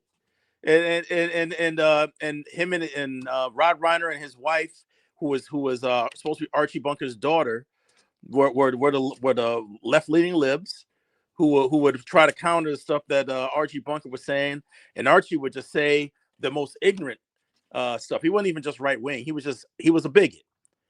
That was the cool thing to do in television at that time in the 70s, and that basically they had an episode one time where they had Archie Bunker met George Jefferson, and it was hilarious. Wow. See, I never watched that. That was like MASH. When I saw that coming on, I just turned the, I know that. Look it up on YouTube. It's Archie Bunker and George Jefferson. Listen, man, I might like Archie Bunker once I watch it. Maybe. I'm like, hey, right. Hey, but look, man, I don't know, but Rob Reiner is dead and he ain't coming back. No, he's not. And it's sad. Best. I feel bad for it. It's sad. Even if the fact I didn't really like. I don't feel bad at all. I didn't like Charlie Kirk at all, but it was sad. I didn't think it was Hell, I didn't feel bad about Charlie Kirk. I didn't cry for his ass. I mean, I didn't cry for any people. I'm just saying it. I feel bad that people had to go out that way. But one shot in the neck and his jugular vein in front of the whole world, and the other one. Bro, they wore Halloween costumes celebrating Charlie Kirk death. Yeah, and those people are sick. They are sick. Yeah, and we're not celebrating anybody's death now. I don't want that rumor to get out. Brandon over here talking about those people are definitely sick because I don't. Yeah, do watch man. I don't see anything. I don't see anything to celebrate. What they died. If you disagree with somebody, you should be able to get on with them and find a way to disagree with them. It's like, and I think people are turning the corner on that a little bit. I think I see more black YouTube channels being willing to talk to people like Frank Zanu and all these other people and to at least interact with people they disagree with. I saw the one with Frank Zanu. Yeah, with the I forgot what that podcast. Karen Hunter. No, it was some black dudes. Yeah, that one was very good. But I just felt like the Black American dude was doing nothing but making a bunch of excuses. I'm with Frank Zanu. That dude makes a lot of sense. He makes a lot of sense. He has blind spots, but he does make a lot of sense. But overarching, his point is true, man. Black folks, we just got a hard time accepting like real criticism, man. Like we know that because we black, we know how we get. Yeah, but there are definitely some blind spots that he has and some things that he missed. I was shocked that Zanu didn't quite when he talks about maintenance. One of the things he says is that there's no word in African languages for maintenance, and that maintenance is not something that black people do very well. Hey, that's facts. If you go to Africa, that's true, bro.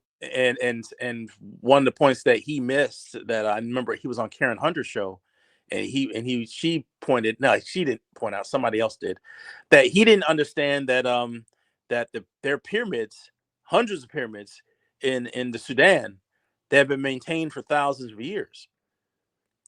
And that there's definitely a case by case basis for that statement. And so using it as a blanket statement about black people throughout the diaspora isn't true. He would say the same thing about the Caribbean people, but we've had Barbados has the longest running and maintained building of parliament in the entire Western Hemisphere, maintained for over 400 years. Alan, give us some facts that we actually care about. Don't nobody care about that dusty little island. I understand. I'm just simply saying that he made. Are you from Barbados? Black people. My entire. Oh, family. I'm sorry. I didn't mean that like that. I get it.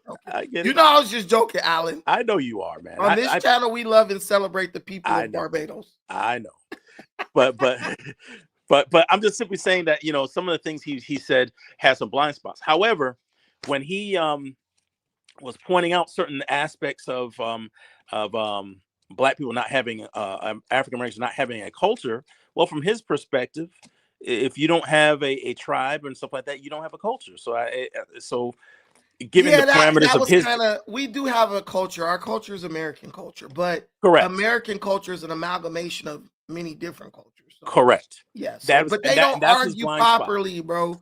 They don't argue. But the people he's arguing with, they're just dumb. They're like victims. Like, Yes. it's crazy. The more educated people get, the more victim minded they get in the black community for some reason. Like, just give them that response, and then bro will be like stumped. He won't have anything to say. They don't want to say that because they won't say anything that like even remotely removes, you know, them from their position, their safe space of victimhood. But Alan, thank you so much for coming up. I appreciate that. No problem, brother. I'll talk to you later. Yep. Yo, we got the administrator in the building. What's up, administrator? Hey, what's up, man? What's going on? Yo, man, we just got a marathon stream going on for some reason. I was just about to say you got a marathon going on because yeah, I came on earlier, like noon or whatever. And, I was like, damn, he's still on. Man, cooking.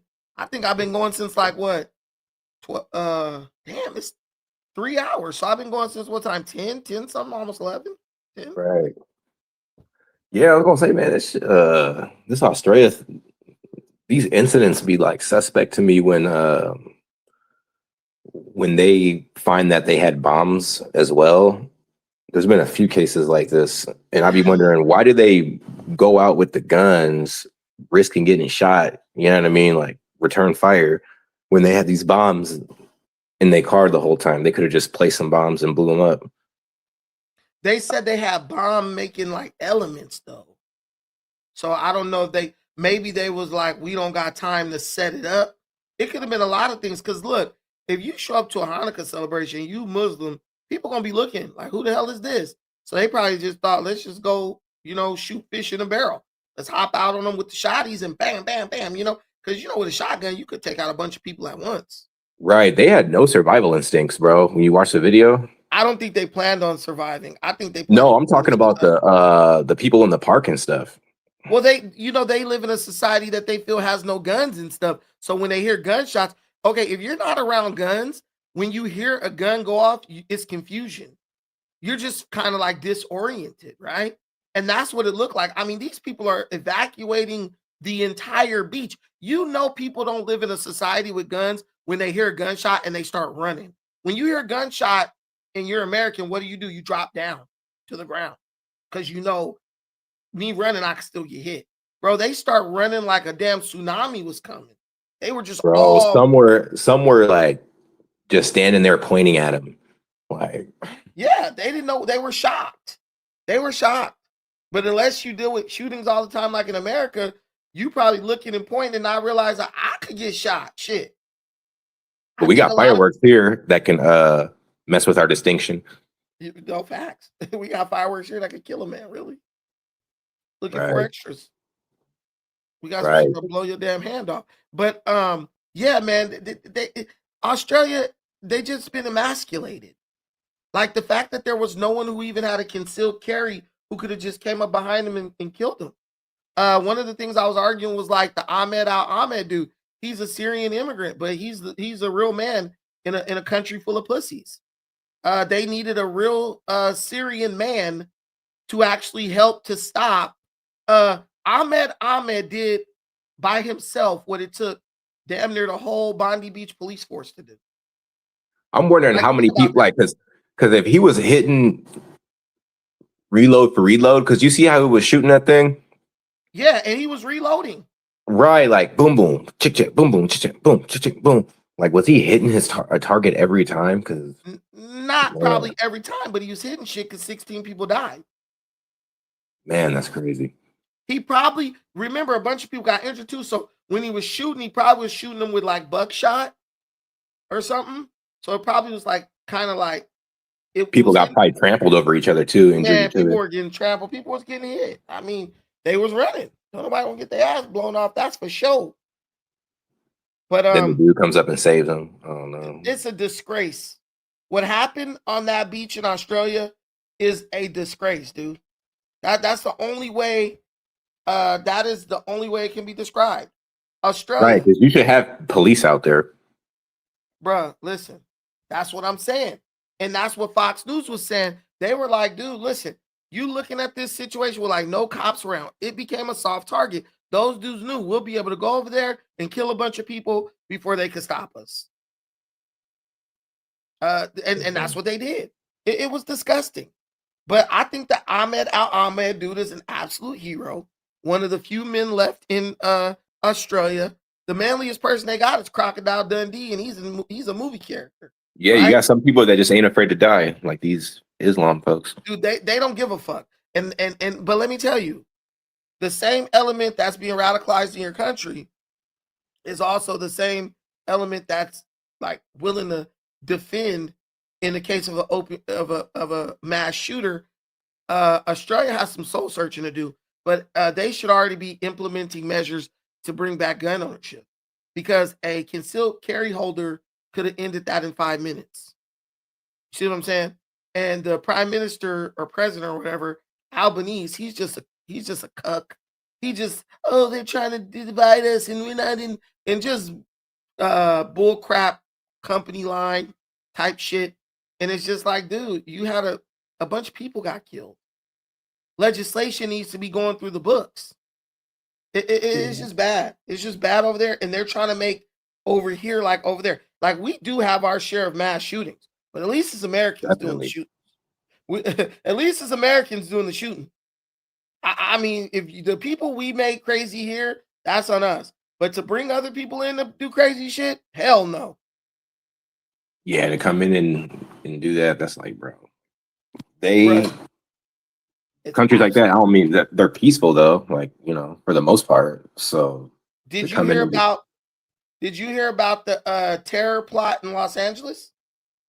That got foiled or whatever? I didn't see the details on that. Were they like foreigners or something? Turtle Island Liberation Front. Turtle Island Liberation Front. Turtle Island Liberation Front was plotting to detonate bombs all over Los Angeles. They were in the Mojave Desert testing the bombs.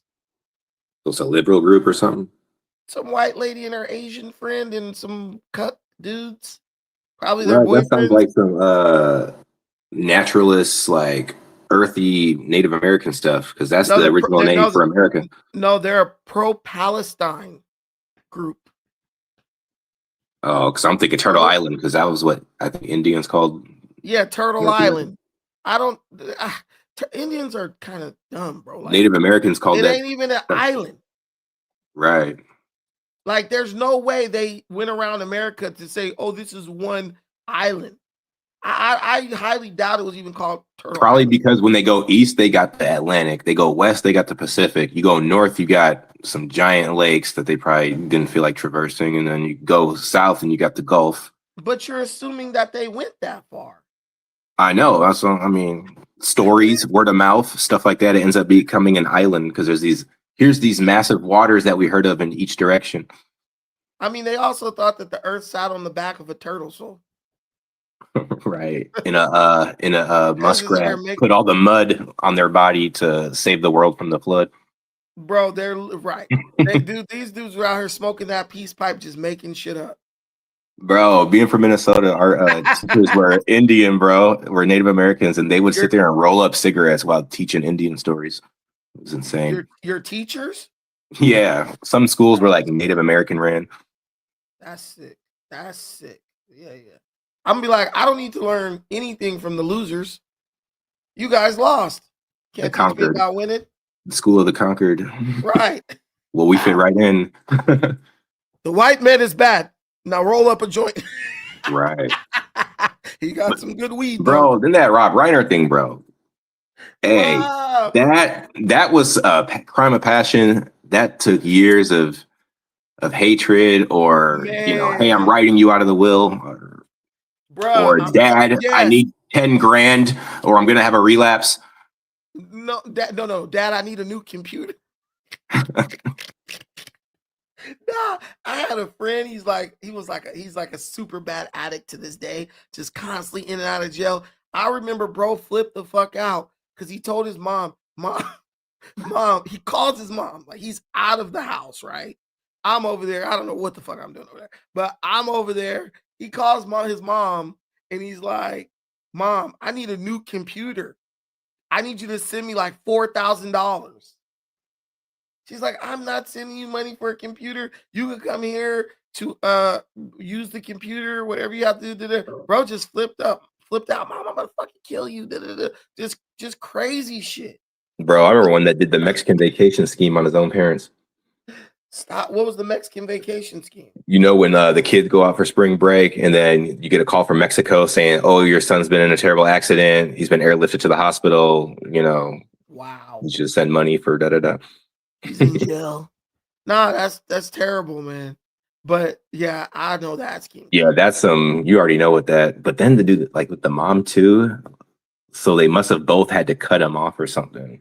They probably paid for all the therapy, everything you can think of to repair the relationship. But people want what they want, man. Listen, man. These kids don't be grateful.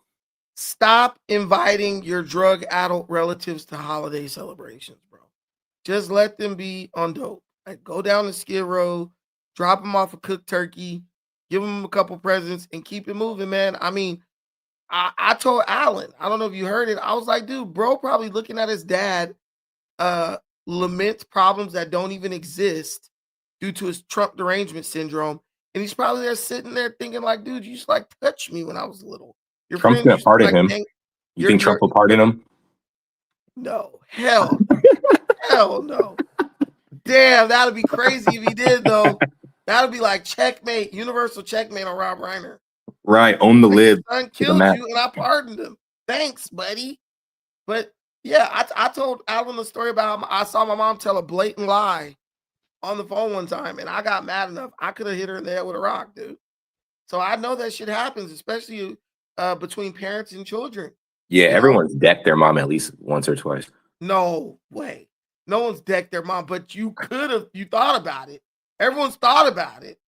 Right. Like, I know everyone's thought about just like flooring their mom at some point. Like, dude, if I pull back and swing with all my might, maybe this chick Got will a just go DDT down. her, I swear to God. No, everyone has had that feeling about their mom. But what I'm saying is, like, we're greatly underestimating the level of rage and anger that can be induced. But it's also dangerous when these people are of great means and their kids are on a certain dependency, and whenever the parents are, feeling a certain way, they totally remove that, those resources and stuff that they were grown to depend on. It's almost like divorcing your wife like every other freaking month. You know what I mean? Like, Yeah. and leaving her high and dry each time.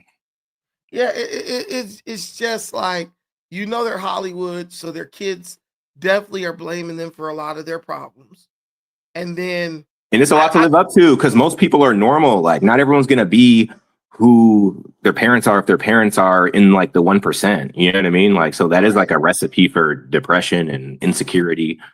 Well, I think the thing is to see your parents sit up and be fully enthralled in like Trump derangement. And like I told Alan, bro probably was getting dragged through the dog and pony show of like going to all these like Hollywood holiday parties. And he's sitting here watching like extreme Trump derangement at hand. And he's probably just like getting pissed off more and more because he sees his dad talking shit on Trump. And he's probably like, this asshole, talks about Trump. But like, what about my childhood? What about the shit that happened to me? And then they probably started arguing. And then it just spiraled out of control. That's what I think happened. Right. He's probably, ideologically could be on the, like F the mainstream politics of the left. You know what I mean? Trump deranged because you're programmed by the mainstream, and therefore you are Trump deranged, and that makes you susceptible to anything, Right, 100%.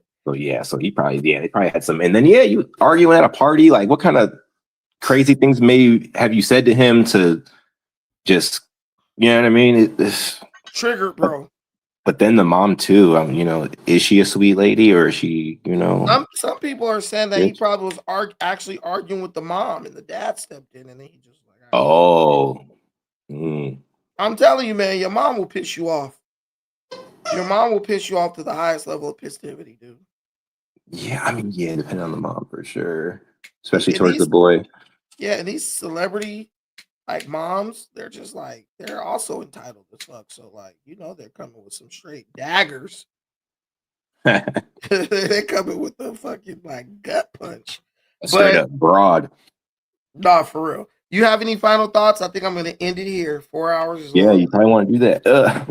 Yeah, Right. nah, I'm just I guess we'll see what happens to policy and things like that around these events and who it's going to benefit. Hopefully it's Americans and stuff like that. But we'll see what happens to the security, the security state. I guess let's you see. could say in the Let's see what happens. European-centric world, because of Let's see what Australia, that could have ripple effects. Yeah, that's possible. That's crazy what happened. But let's see what happens with these stimmy checks that Trump talking about. For real? I need the stimmy They check. saying the refund's supposed to be high, so I don't know what they mean by But that. they talking about the $2,000 dividends, so maybe that'll be thrown on. I know them $2,000 dividends is coming, because if he does that, that's going to be a death knell in the coffin to any hopes that Democrats had to win in the midterms. Better get some Bitcoin now, then, huh? Get some Bitcoin. But all right, my brother, thank you so much for calling up. I appreciate it. All right, peace out, bro. Peace. Oh, Miss Barry, I can't leave without letting my girl talk. Yo, what up, Miss Please. Barry? Hi, I'm on my way to my second job. Hustle. Two job hustle. Okay. All right. But- don't be like Rob Reiner. Oh no, honey. I wanted to say, because I heard you mention the stimmy checks. I don't know. Maybe and maybe not. Maybe and maybe not. It wouldn't necessarily be a stimmy. It would be a dividend, not a stimulus, but a dividend. Right. Money in return for the money we have spent. However, now, just yesterday, the president designated fentanyl a weapon of mass destruction. Okay? That means something. That means a whole lot. So all those fishing boats in the Gulf of America, it's over. Or not in the Gulf of America, just on our hemisphere, forget about it. Another thing, the president posted something on Truth Social where he started it with my fellow Americans, which means this is going to be a major announcement. I think it's supposed to happen tomorrow. I have to look again. It's happening though. His announcement, he's going to be making an announcement. There will be a speech or something going on. So just everybody tune in for that, okay? That's all. I didn't really call for much. I didn't realize. Oh, you don't have to. No. Well, okay. Well, if you follow him on Instagram, it's posted there as well. Rob Reiner, may he and his wife rest in peace. But we don't really care. Because I didn't even think about Rob Reiner until yesterday when they start telling me I'm supposed to. So I'm not pressed. Right. Okay? Right. Give thanks. We give thanks for Rob Reiner. But, no. I'm not. I'm on my way to work. That's all I know. Other than that, that's it. I didn't realize you was on this thing for 4 freaking hours. I came late. Sorry, I missed you. No, it's all good. It just seems like because it's good because it's kind of letting me know when like the main people who watch be watching. You know what I'm saying? Yeah, well, yes, that's true. I come around somewhere in the this is late afternoon for me, early evening, 4 o'clock, 5 o'clock, 6 o'clock, like that. But that was all. I didn't want to interrupt your conversation. I don't really know what the heck you were talking about. I missed everything. Everybody, you gotta watch the playback. I will. I'll watch it on my way home after work tonight. All right, but I'm gonna be releasing some clips, so it's all good. We good. I ain't gonna watch the whole 4 hours. You heard? Nah, I'm gonna make some clips. I'm gonna make some clips. And Alan, I don't remember what I was saying you were scared of, but you was acting scared. Whatever I heard you talking about, you were scared. Sorry. Next stop. Anyway, talk to y'all later, okay? Have a good day. Hey, you too. And make Make sure you tune in to what the president has to say. I will. Later. For sure. Bye. Drive safe. All right, guys. We're gonna call it. We're gonna call a lid. We're gonna end it here. Thank you so much for watching. I appreciate everything you do for me in this channel. Look for those clips in case you came in late and you want to know what we're talking about. They're definitely coming. Thank you so much for watching this. I appreciate everything you do for me in this channel. Till the next time, peace.